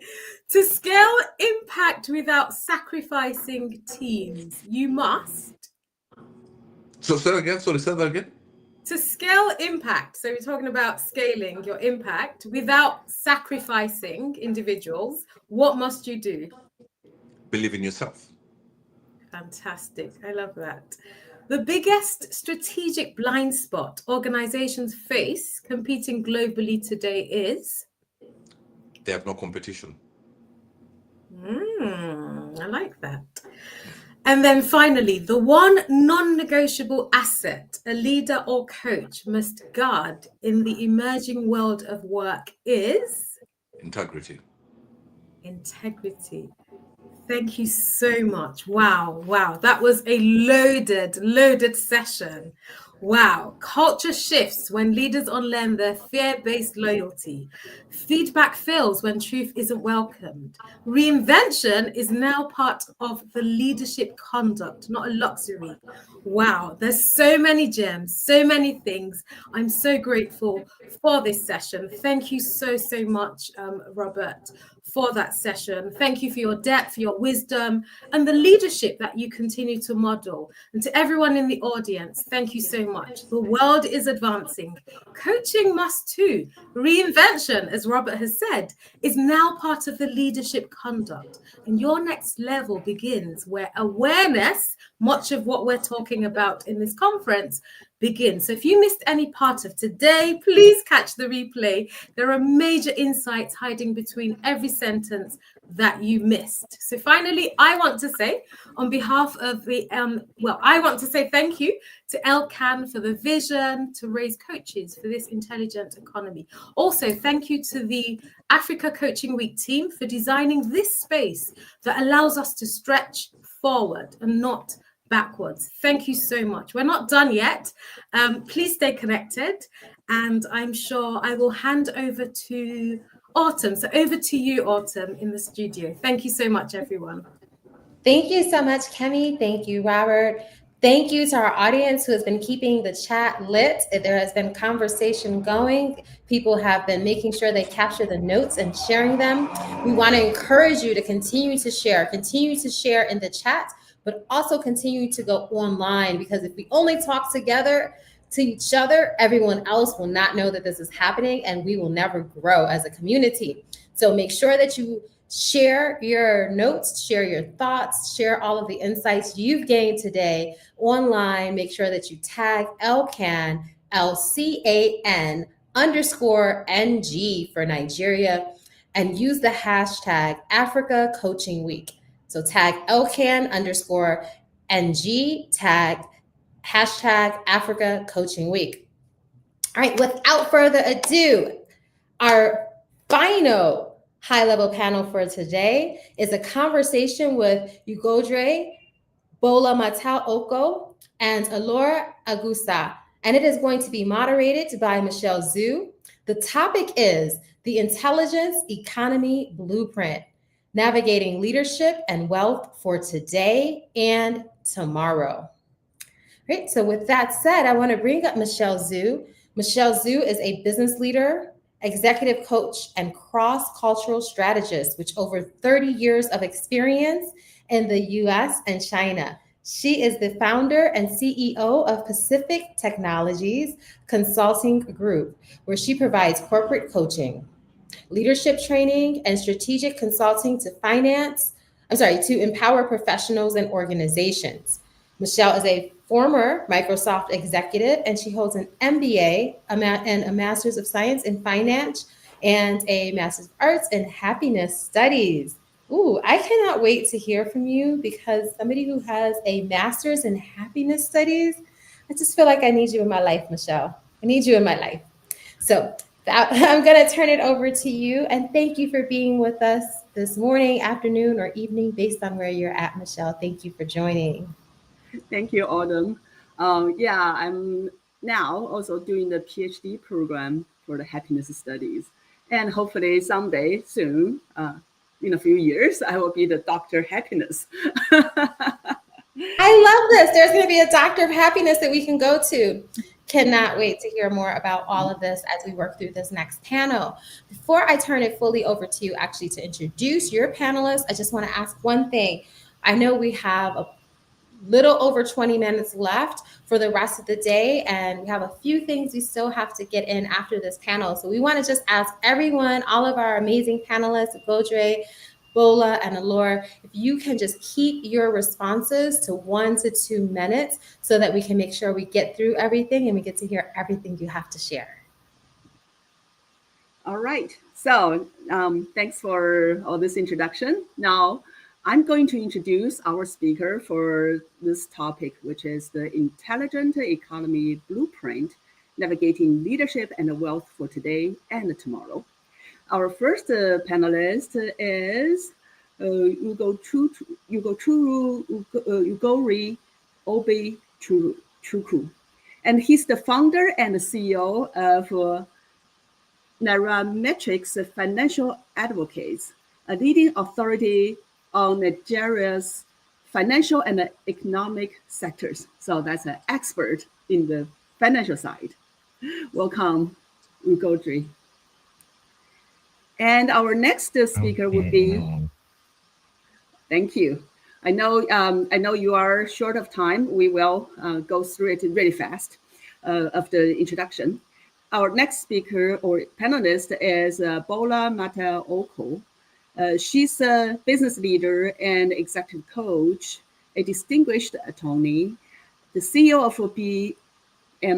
BMO Advisory Services, and founder of the Women's Lifestyle Hub. Welcome, Bola. Thank you for having me. And we have Alor Agusa, who is the Chief Commercial Officer at Cassava Microinsurance Limited, Africa's pioneering digital insurance company that's transforming how people experience protection. Welcome. Thank you for having me, Nico. All right, we are going to jump into this immediately, given the time. And I know Ugodre needs to drop, has a hard stop today. So I will first concentrate the question with Ugodre so that we would have your time, your wisdom to share with everyone.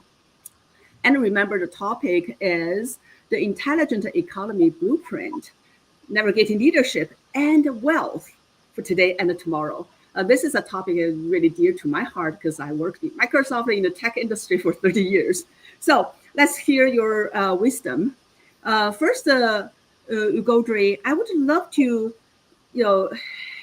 hear from you of your wisdom, that because you have built a trusted platform that shapes public understanding of money and markets. In today's intelligent economy, what shifts must individuals make in their mindset to create long-term wealth, not just immediately next day, right? Long-term wealth. Hi, thank you so much for having me. Let me just be sure that you can hear me clearly. Yes, we can hear you clearly. All right, fantastic. Well, that's as simple as that question is. It's pretty loaded. We are in a world now where technology is very pervasive. There's artificial intelligence, like we all know. There is DLT, which people also call blockchain, that has a life of its own.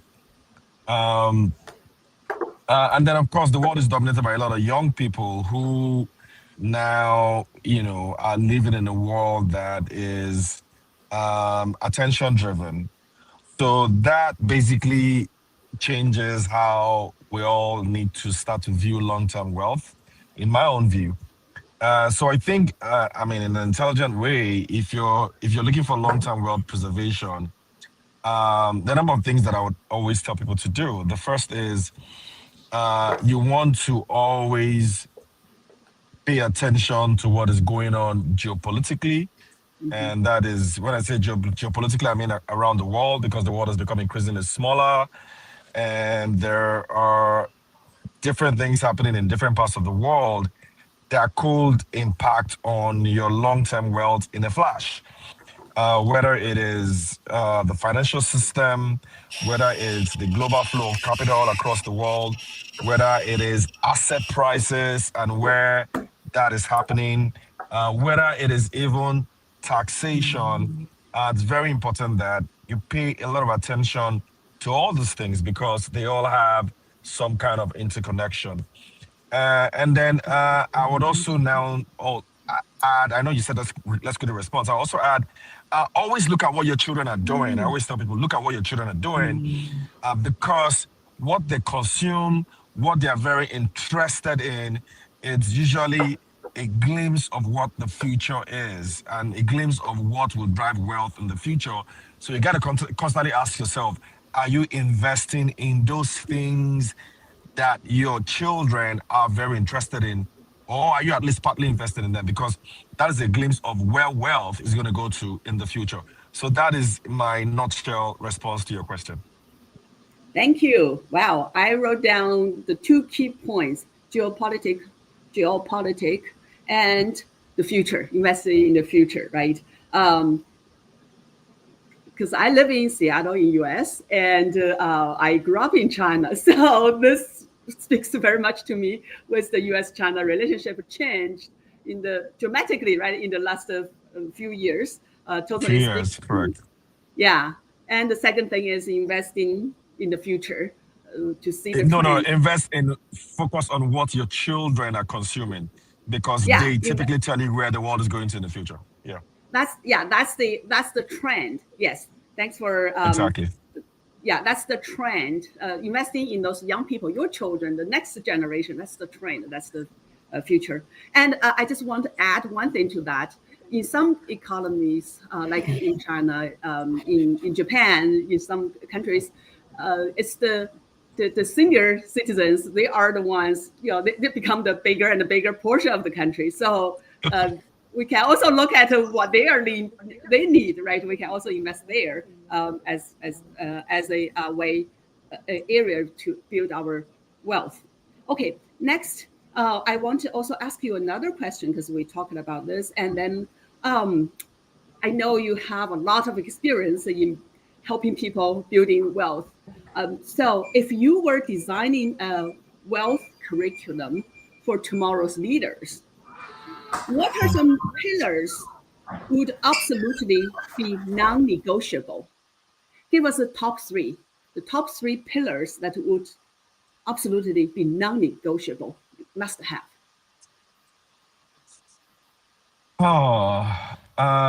Top three, because there are actually quite a lot of them, and without ranking them, I think the first would be technology. Technology, because wealth these days is being underpinned by the technological advances that we're seeing. And I give you an example. 10 years ago, when you're talking wealth, you wouldn't put digital currencies or digital assets as one of those things that you want to own. 10 years ago, if you wanted to invest in Tokyo Stock Exchange, you wanted to invest in New York Stock Exchange, you probably need to open some complicated brokerage account, and you probably need to have some kind of level of investment or ownership. But now you can do this with a mobile phone. So I think technology is pretty important. And let me just even add another context to it. A lot of the asset growth in asset prices that we're seeing around the world, particularly in the US, is mostly driven by the Magnificent Seven, like we all know. And the Magnificent Seven companies are technological companies. So technology is very important. So if there are three things I would want to anchor on, I think technology is one. The second one is currency, and I would say currency because that is very important to some of us in sub-Saharan Africa. Very important because in a flash, if you have the wrong bet or the wrong projection around your currency holdings, that could essentially wipe out your entire wealth. So whether you're a businessman, whether you're HNI, and you're looking at how your wealth would be in the no distant future, or the wealth of your business, currencies is very, very important. And it's becoming I mentioned geopolitical issues before. It's becoming a very major geopolitical topic now because everybody's asking what's going to happen in the next 5 years. Is the dollar still going to be the functional currency globally, or are we going to have a new reserve currency? Oops. I think the internet is having issues from Ugolri. We heard two things. Let me just summarize the top two. Then we are going to have other panels to share your wisdom. So top three, we got top two, technology and the currency. Man, technology, I live in this technology world for the past 30 plus years. Totally agree with that. Yeah, and the currency, think about today's global, the geopolitical issues, right? Definitely. Unfortunately, we didn't hear the third one, but that's already beautiful, beautiful juice treasure for us. Oh, I think, let's see if Ugolri is back. Yeah, I am back. I don't know if you can hear me. Apologies for that. Very briefly, give us your number three. Okay. Yeah, so the number 3 is very important, and I think I kind of hinted on that in my earlier comment, and the number 3 will be tax. So I've said technology, I've said currencies, I've said tax. Now, a distant number 4 will be interest rates, but I want to say tax because there's a huge problem around the world now, and that is going to be a major issue for world preservation, and that is fiscal policy. A lot of countries around the world, whether it's the UK, whether it's the US, if you pay attention to what is happening in those countries, even in China, everybody start asking themselves, how do we pay for the massive debt that the world has carried on for the last few years? And so if you're somebody who is looking at wealth preservation or looking at wealth and looking at, the third thing that you want to anchor, I think you want to pay attention to what governments around where your businesses are, where your wealth is preserved, is thinking in terms of tax. The UK Chancellor recently just put up a budget increasing taxes for the rich again. And when you're talking about taxes across the world, it's typically the wealthy people that get targeted first. And so I think those 3 things are pretty important. I would say interest rates, but interest rates can be an advantage. But I think technology is very important for anyone. And of course, very important that you think about tax. Tax is very, very important as one of those as a third anchor that I think we should pay attention to. Thank you. Thanks so much. That's very important of us to understand and to be reminded. Let's appreciate Ugo Dre. I know you are on the go. You're in the car. I really appreciate your wisdom you're sharing to us. But I'll stay online and listening as well, though. Thank you. Okay, that's great. Yeah, if you feel you can jump in, just feel free to jump in when we have the rest of the discussion. But I'm not going to call on you because I know you're on the go. Thank you. That's fine. Thank you. All right. Now let's continue our discussion on this topic. In the intelligent economy blueprint, right? We're looking at not only wealth for today and tomorrow. We're also looking at leadership. So we have a executive coach and a leader. We have all of you are leaders. So let's go to Bola. Hi, Michelle. Yeah. And we seem to be matching. Here. We match our jackets. And our career, right? We all do coaching and we care deeply about women leadership, all these things. So I would love to hear from you because you coach leaders navigating uncertainty. Mm-hmm. What does intelligent leadership?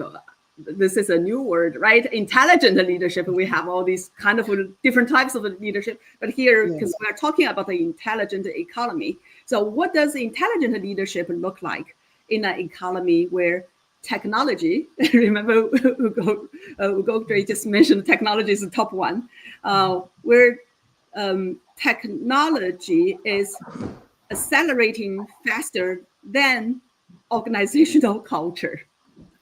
Thank you so much for that. Can you hear me? Yes, we can hear you very clearly. Okay. So we are in a VUCA economy, like you say. Things are changing and evolving. And one thing I saw a post last week that was so informative. It said that AI may not replace you, but AI, somebody who is able to harness AI may replace you. And the truth of it is that technology transforms systems, but it is culture that transforms people. So in this fast-moving technological era, there seems to be a gap between technology and humans. And so what for me, intelligent leadership, I don't see anybody. Am I still in? You are still here. Yeah. You're being highlighted. I'm here. Okay, yes. So I think what intelligent or leadership looks like for me is to be able to bridge the gap. How do you do that? You do that by understanding the strengths of AI and being able to carry your team along with you. I'm one of those people that two years ago, I would say with all, pride that I'm technologically challenged. But as an executive coach, I have seen firsthand how artificial intelligence can help me be more effective as a coach. And so that's really what I feel that an intelligent leader would also be able to understand, that it's not about tools. There used to be a time that we used to say that leadership is about having the right tools. AI is a tool, but then we also have empathy. We have empathy, we have emotional intelligence. And what emotional intelligence does that AI will not give you is that human perspective. I don't know about you, but every time I call a customer service line and I get an automated service, it really, really bugs me, because I want to be able to speak to a human being that will be able to understand the emotions and whatever I'm going through. So as a leader and an executive coach, I think that it is important for us to emphasize to people we're leading that, look, AI is not really an enemy, because, like I said, I used to be one of those people that would say I'm technologically challenged and I take so much pride in it. But these days, I'm able to put together presentations in record time because I'm able to harness the strength of AI. And the good thing about the human aspect of leadership is that it helps you to be able to look at AI and really look at it in a way that you take advantage of it in the best possible way. And I'm sure you can also attest to that, Michelle. Yes, I love that. I love that. As coaches, right? I had so many conversations with my peers who are worried about we're going to replaced by AI. Coaches. Sorry, is that me? We can hear Sorry you. about that. No problem. My computer has a mind of its own. Yeah, we can hear you. No worries. So as coaches, we are worried about being replaced by AI because we work with people, people to people level, but we are also worried. I love the point you mentioned, right? We can look at AI as a tool to enable us, empower us to be more productive, to get things done more efficiently and better, right? So with that mindset, then we wouldn't think that's an enemy taking over our job. But of course, there are ways for us to keep on upgrading ourselves in order to keep up with this technology. Absolutely. Yeah. Wonderful. Because the thing about it is that one of the good characteristics of great leaders is what I call agility, the ability to be able to pivot and be able to move with what is effective at any point in time. Because guess what? Apple is aware of this. That's why every once in a while they bring out a new phone. And as soon as they bring out the new phone, your phone becomes obsolete. And in the same way, if we are not able to harness AI effectively, we will become obsolete even as coaches and as leaders. Because guess what? People are evolving. Things are evolving. The world is changing. I always say that today's excellence is tomorrow's mediocrity. So what is working effectively today, by tomorrow, people are like, what was that? So AI is really a tool that can help us move with, technology and also make us effective overall. Thank you. Now let's move to Allure, because Allure is using technology to help people, right? And Allure, your work in digital insurance. Yes. You are very much cutting edge. Digital insurance, it really putting you at the heart of risk protection and financial security. You help people on their financial side differently than you go helping create finance and wealth. Here you help people also protect our wealth. So what must today's professionals understand about protecting wealth in an uncertain economy? Thank you, Michelle. Thanks for having me. So in today's economy, wealth is no longer defined only by income. You find that wealth is defined in recent times by resilience. So because today's economy moves fast, so does risk. So professionals must understand that uncertainty is now constant. You have things like job disruption, you have market volatility, you have health shocks, you have unexpected financial risks, and so on. So wealth is not defined by income alone, it is defined by resilience. Now, a single shock, like a job loss, like illness, like accidents, or debts, can wipe out years of progress. So any income without a safety structure or around it, or I mean, can disappear overnight. So insurance is no longer an option. It is a fundamental financial instrument. The biggest mistake, is assuming that wealth grows by addition. In reality, wealth grows by protection. As we grow, we earn higher incomes, we begin to have more responsibilities, we begin to have bigger families, and then our exposure begins to widen. So wealth protection must evolve accordingly.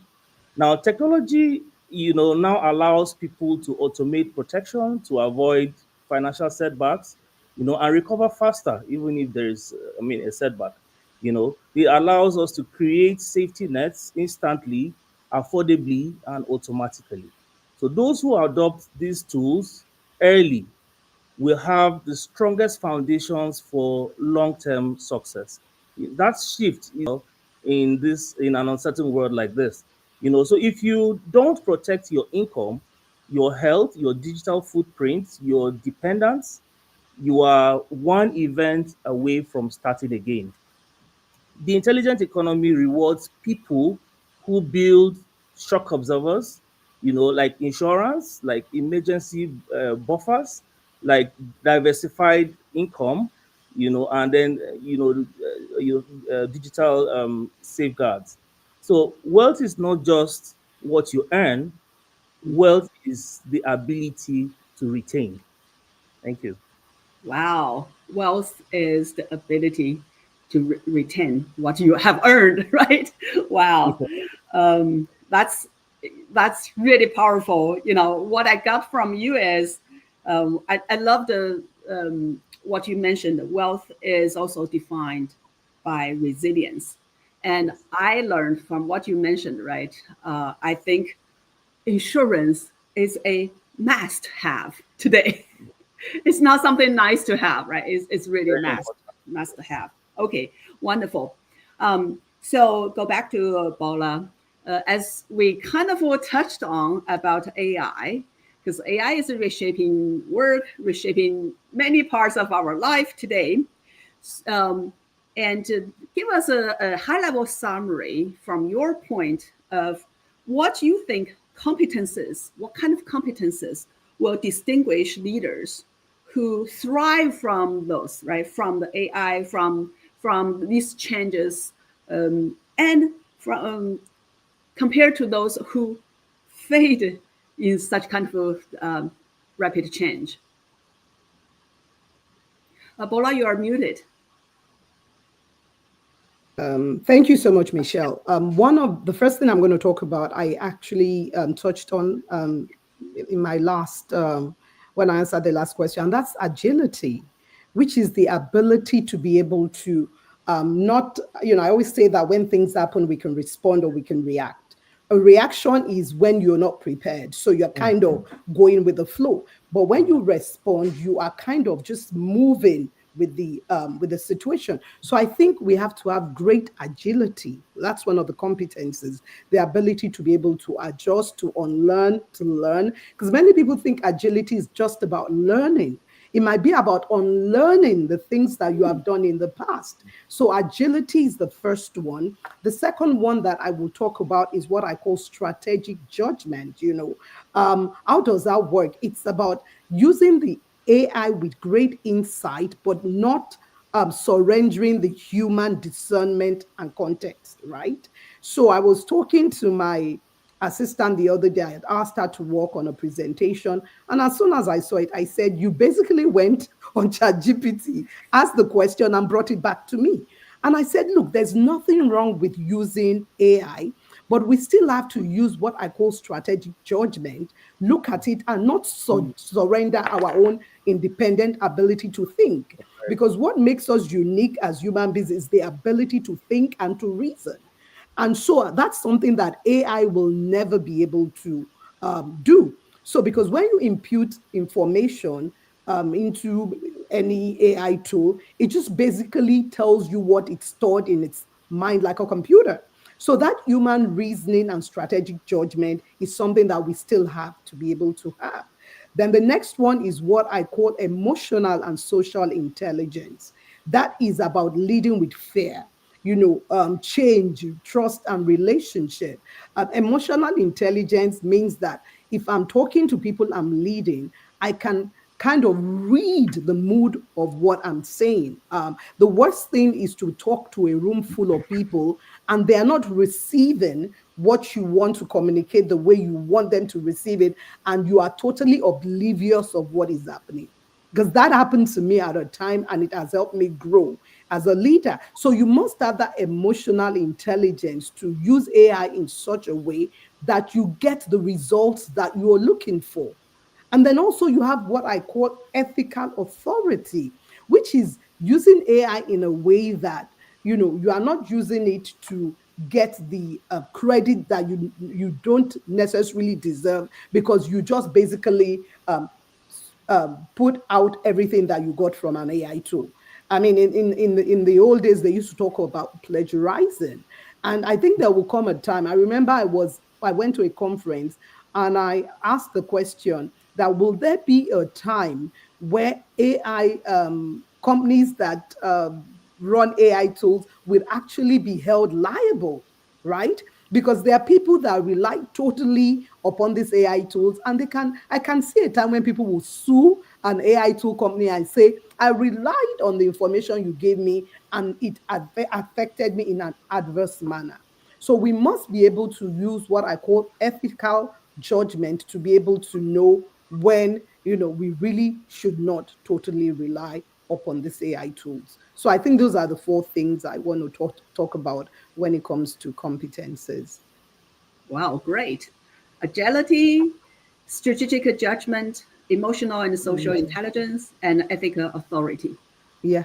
Wonderful. I'm so glad to hear you included ethical authority as one of this, because many times when leaders, and including us, right, consumers are using AI, we forget about this. But this is really looking into the future. What could go wrong and what could be the fundamental things, right? Today, we're just using the tools, but what's the fundamental things we need to think as a human? Yeah, Thank you. Wonderful. Now, with limited time, I want to just really quickly to the next question, because I have prepared some good questions. I really want to get some very, very helpful insights from all of you. Okay, let's look at Allure. Let's go to let's see. I will go to Allure again, right? Your company, Cassava. This is an insurance company, digital insurance, and it's redefining insurance for the digital age. What lessons can leaders and entrepreneurs learn from your approach to innovation, accessibility, and scale? Thank you, Michelle. So at Cassava, we focus on one principle, simplifying protection for people. We design products that people can understand, people can afford, and access from their phones. We automate processes so that there are little frictions. We build partnerships because, scale happens faster when you integrate with ecosystems rather than working alone. Um, there are lessons any leader or entrepreneur can adopt. One key lesson is that innovation must start with inclusion, not technology. Cassava, was built on around a simple question: how do we protect millions of Nigerians who have never had access to insurance? So the approach created a few powerful lessons for leaders. One, solve a real painful problem. not a glamorous or theoretical one. So at Cassava, we focus on everyday realities. Like I mentioned earlier, job loss, debt recovery, medical emergencies, and SME vulnerabilities. Most Nigerians are one medical bill or accident away from financial distress. That's the real problem to solve. Now, two, we remove friction and make our products simple, accessible, and human. If people don't understand a solution, they won't adopt it. So we build products that are priced in small, flexible payments, delivered digitally and easy to use. If people need to fill forms, they need agents, they need branches, and long processes, scale will die. So we use digital onboarding, automated claims, embedded insurance to remove friction entirely. Now we also use data, to enhance trust. We use technology to remove friction, automation, APIs, BVN, NIN verification, to provide instant onboarding for our clients. People want speed and convenience. So the intelligent economy thrives on transparency. So digital footprints and maybe behavioral insights, allow us to personalize coverage and reduce fraud. And then, of course, we make protection accessible, subscription payments, micro premiums, instant activation to remove, psychological barriers of insurance, is for the elite. Then we build trust, through transparency. And like I mentioned earlier on, we scale through partnerships with banks, fintechs, employers, aggregators, agencies, and so on, and not by operating in isolation. So innovation is not about complexity. It's about making protection simple, affordable, and accessible to everyone. Thank you. Wonderful. Oh, I can resonate with you deeply because I was a product manager at Microsoft years ago. And we start, right, as you mentioned, start with a real pain point, not something we invented. It's a real pain point. Then we need to consider user experience, remove the friction, and make it accessible and scalable to people. Yeah, I love it. I think it's not only using technology to create something, it's really solve a fundamental problem, a very important need, meeting very important needs that people have. Yeah. Thanks so much for these entrepreneurs like you to help the world become even better. All right, now let's go back to Bola, my dear peer coach.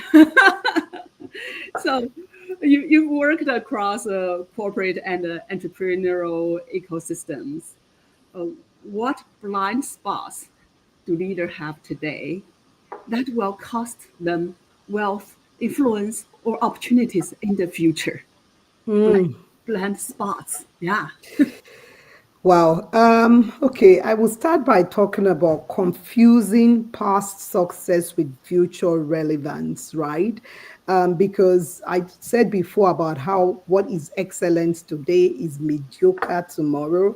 And so whatever, we cannot look at what has built success in the past and just rely on that and not be able to have the agility to change and become better.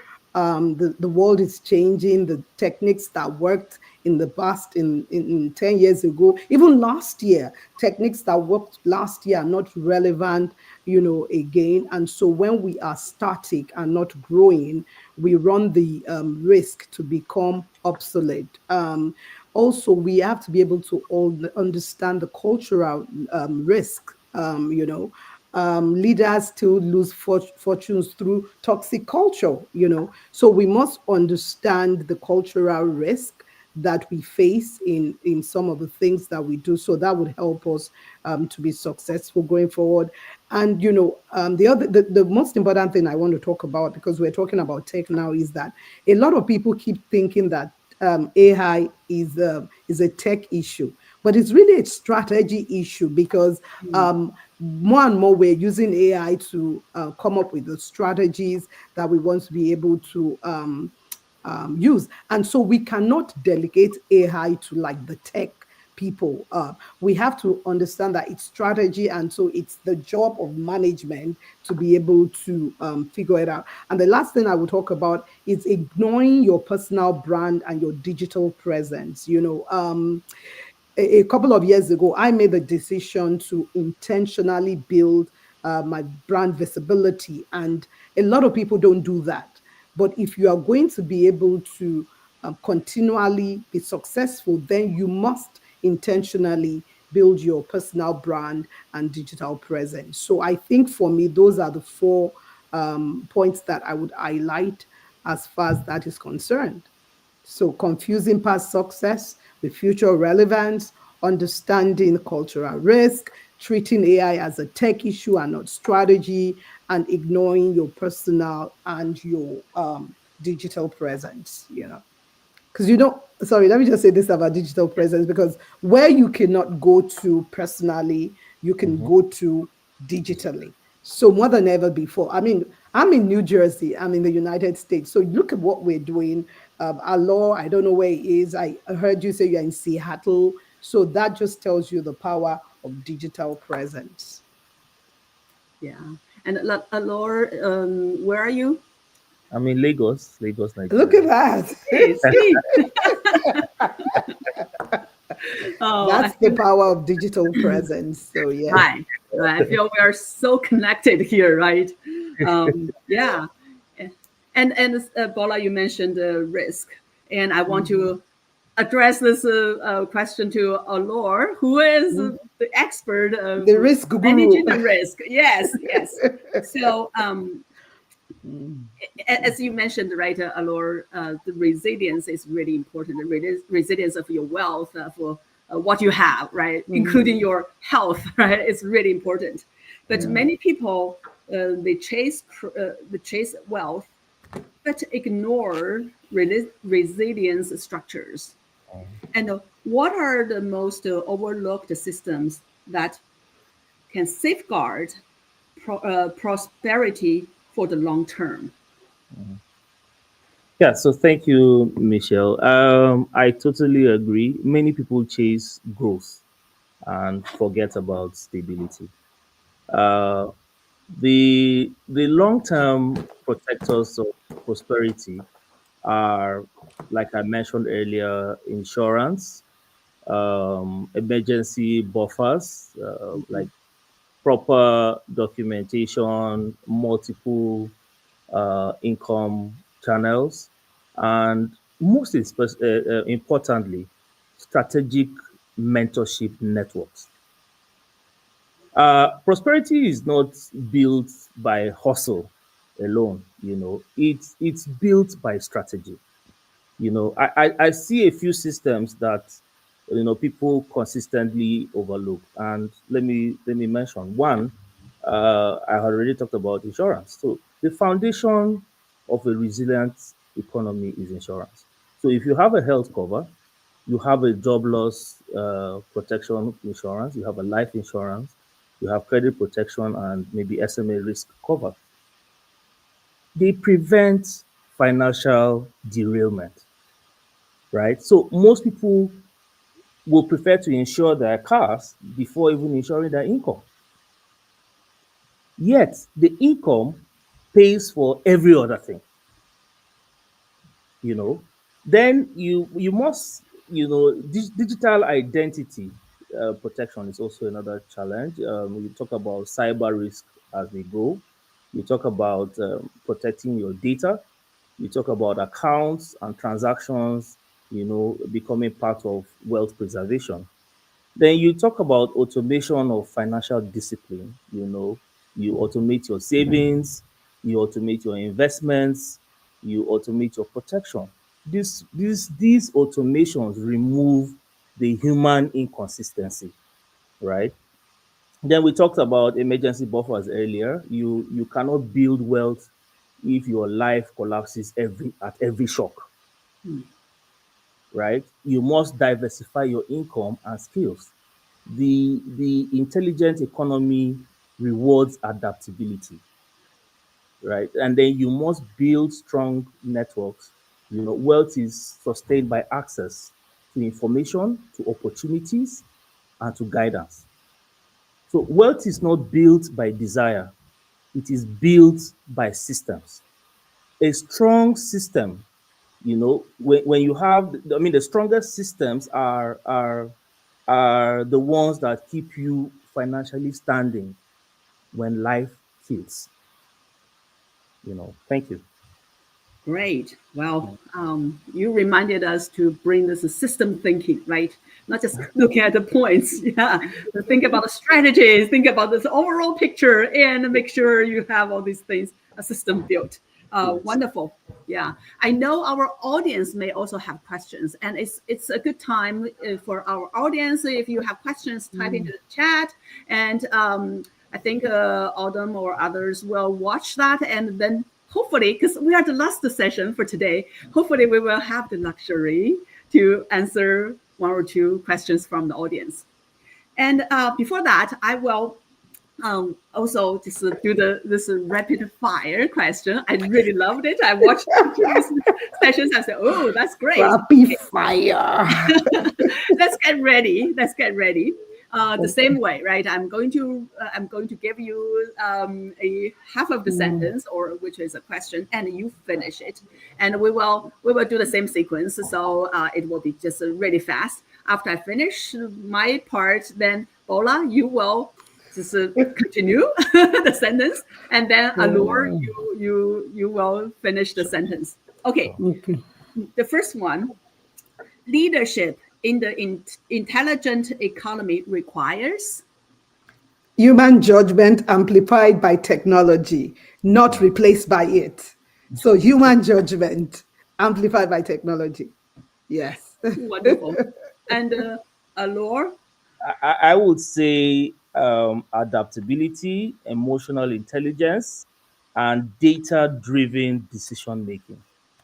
Oh, great. And I would also, because I can't stop myself to add to this one, I would say leadership in the intelligent economy requires innovation and empathy.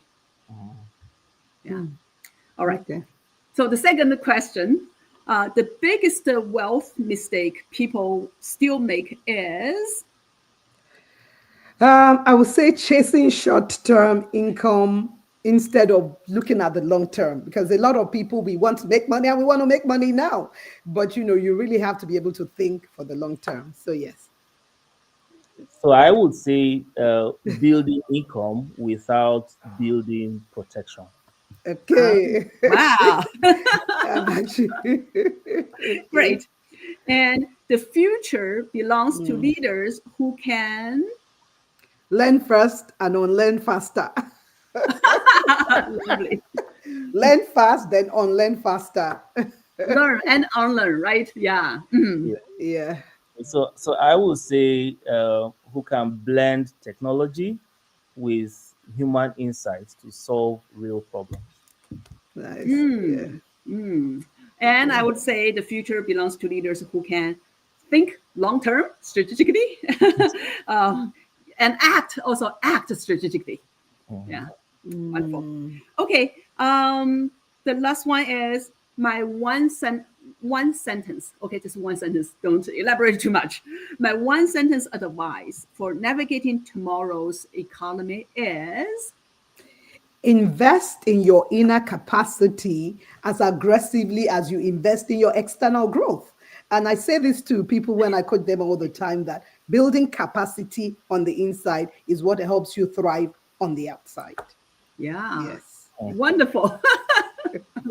That makes me thinking of what to say. Okay, so I would say build systems that make you resilient emotionally, financially, and digitally. Wow. Wow. Oh, beautiful. Oh, by the way, I want to add Bola, on top of yours, I think just keep on learning, never stop learning, Never and stop learning. growing yourself. Okay, so I see Autumn is here, but before we leave, and what's one thing, or what are the ways audience can connect to you on social media? Because we're all over the world. Yeah. Just briefly. Okay. All right. So mine is so simple. You can Bola at Bola Mataloko on Instagram, at Bola Mataloko on LinkedIn, at Bola Mataloko on Facebook. It's easy. So mine yeah. is so similar. Alwo Agusa, Facebook, LinkedIn, Instagram. I love it. Nice, clear, direct, memorable, simple. Yeah. Yeah, and I feel I'm like outdated because I don't use much as Facebook and Instagram. I only use LinkedIn. So that might be why you're so happy. Yes, by the way, that's one of the strategies for people to stay. If you want preserve your time and your well-being, your happiness, one of the thing is spend less time on social media. So in the past many years, I start to reduce my social media. So find me on LinkedIn. All right. Thanks everyone for being here, including our dear Ugodre, who has to leave earlier, but he also contributed great insights. So thanks Ebola, thanks Alor, and what a wonderful session we had. Yes. And now I learned a lot. Yeah, we all learn a lot. And now I'm handed over to Autumn. Thank you. All right, we'll take that over. Thank you once again to all of our panelists and to Michelle for moderating. To everyone who has been here the entire time or who has joined for part of it, thank you. To wrap up today and in closure, before we do our final, before we do the final review of the things we've had, we want to first bring back our chairperson for the 2025 Africa Coaching Week Organizing Committee, Dr. Emmanuel Eme, which is where one of the places where it all started. On our first panel was with Dr. Emmanuel as a moderator. So we're going to bring him back. There you are, Dr. Emmanuel. If you so much. In 1 minute could give us your closing remarks and any last words that you want to leave everyone with as we conclude this year's Africa Coaching Week activities. Thank you so much. I just want to say a very big thank you to all our facilitators and all the panelists. You guys are flat awesome. From the US to the UK to South Africa, East Africa, West Africa, and who knows where people are joining from. I want to say a very big, thank you. Thank you to our sponsors. Thank you so much to the ELCAN governing body, and also for the ELCAN executive, the Life Coach Association of Nigeria executive, the governing council, especially to the president Omar Ogbe and the vice president Tolu Afonja. And I want to say a very, very big shout out to all the executive members that work so hard. The organizing committee. You guys don't know what these men and women have been through, day and night, meetings at all times, early morning, late nights, everything, while dozing, while driving. I just want to say, may God bless all of you all. The Africa Coaching Week 2025 couldn't have been what it is without you guys. And for those of you who maybe you missed, people are sending me messages, that they missed the session, please go back. It's on YouTube. Just search for ELCAN on YouTube and also search for ELCAN on LinkedIn so that you can relive the moment. I'm definitely going to be reliving it. I'm making changes in my career, in my life, in everything I do because we want to fast forward. So thank you so much. If Omar is there, I would like to call her up, and you are looking at the pictures of all the great men and women that made all these things happen. And of course, not forgetting the entire ELCAN community, home and abroad. Thank you so much. Omar, are you there? And here are our great sponsors. Omar, yes, over to you. I am here, and I want to thank you all. Thank you to our speakers. I know that it's Thanksgiving Day. Bola Mataloko is celebrating with her family. Michelle is celebrating and all of that. So we're very grateful. Thank you for the insights.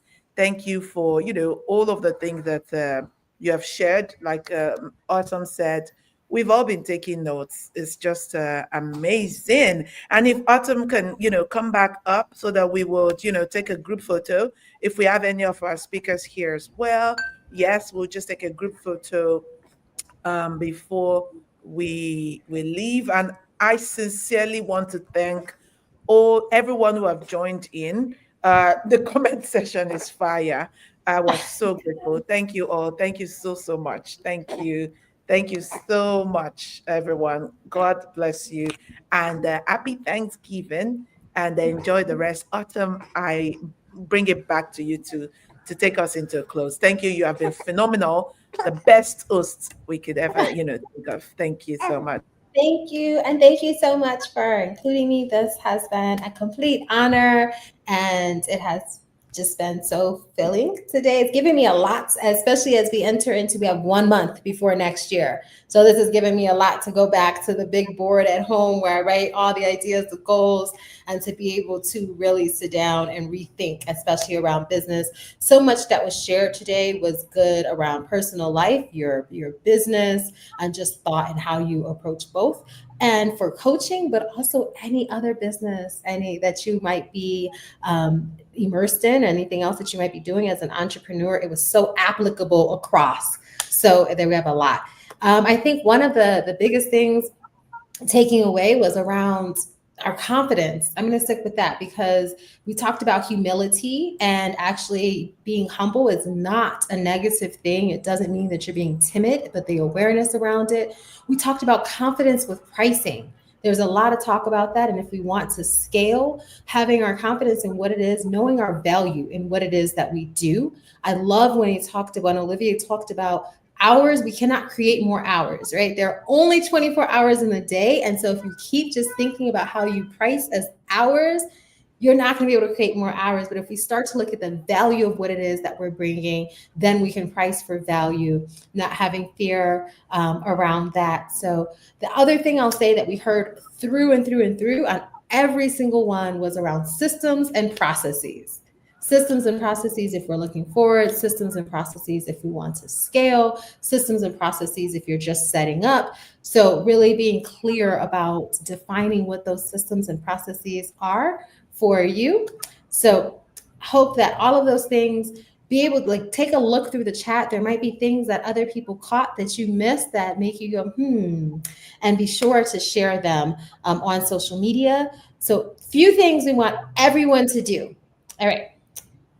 Get ready, get your thumbs ready. The first one is go on social media and follow LCAN on all social media platforms. So maybe you're not on all social media platforms. That means whatever social media platforms you're on all of those, okay? So like our Doctor of Happiness just told us, she's on one, then follow it on that one. If you're on 3, follow it on the 3. And the way that you find LCAN is at LCAN_NG. At LCAN_NG. So that's step 1. The step 2 is I want everybody to really reflect on what you heard today. And then, yes, that's going to be the third one. Everyone take a moment to reflect on what you learned today. One of the last things we just talked about in this last session with Bola was around building your personal brand and having a digital presence.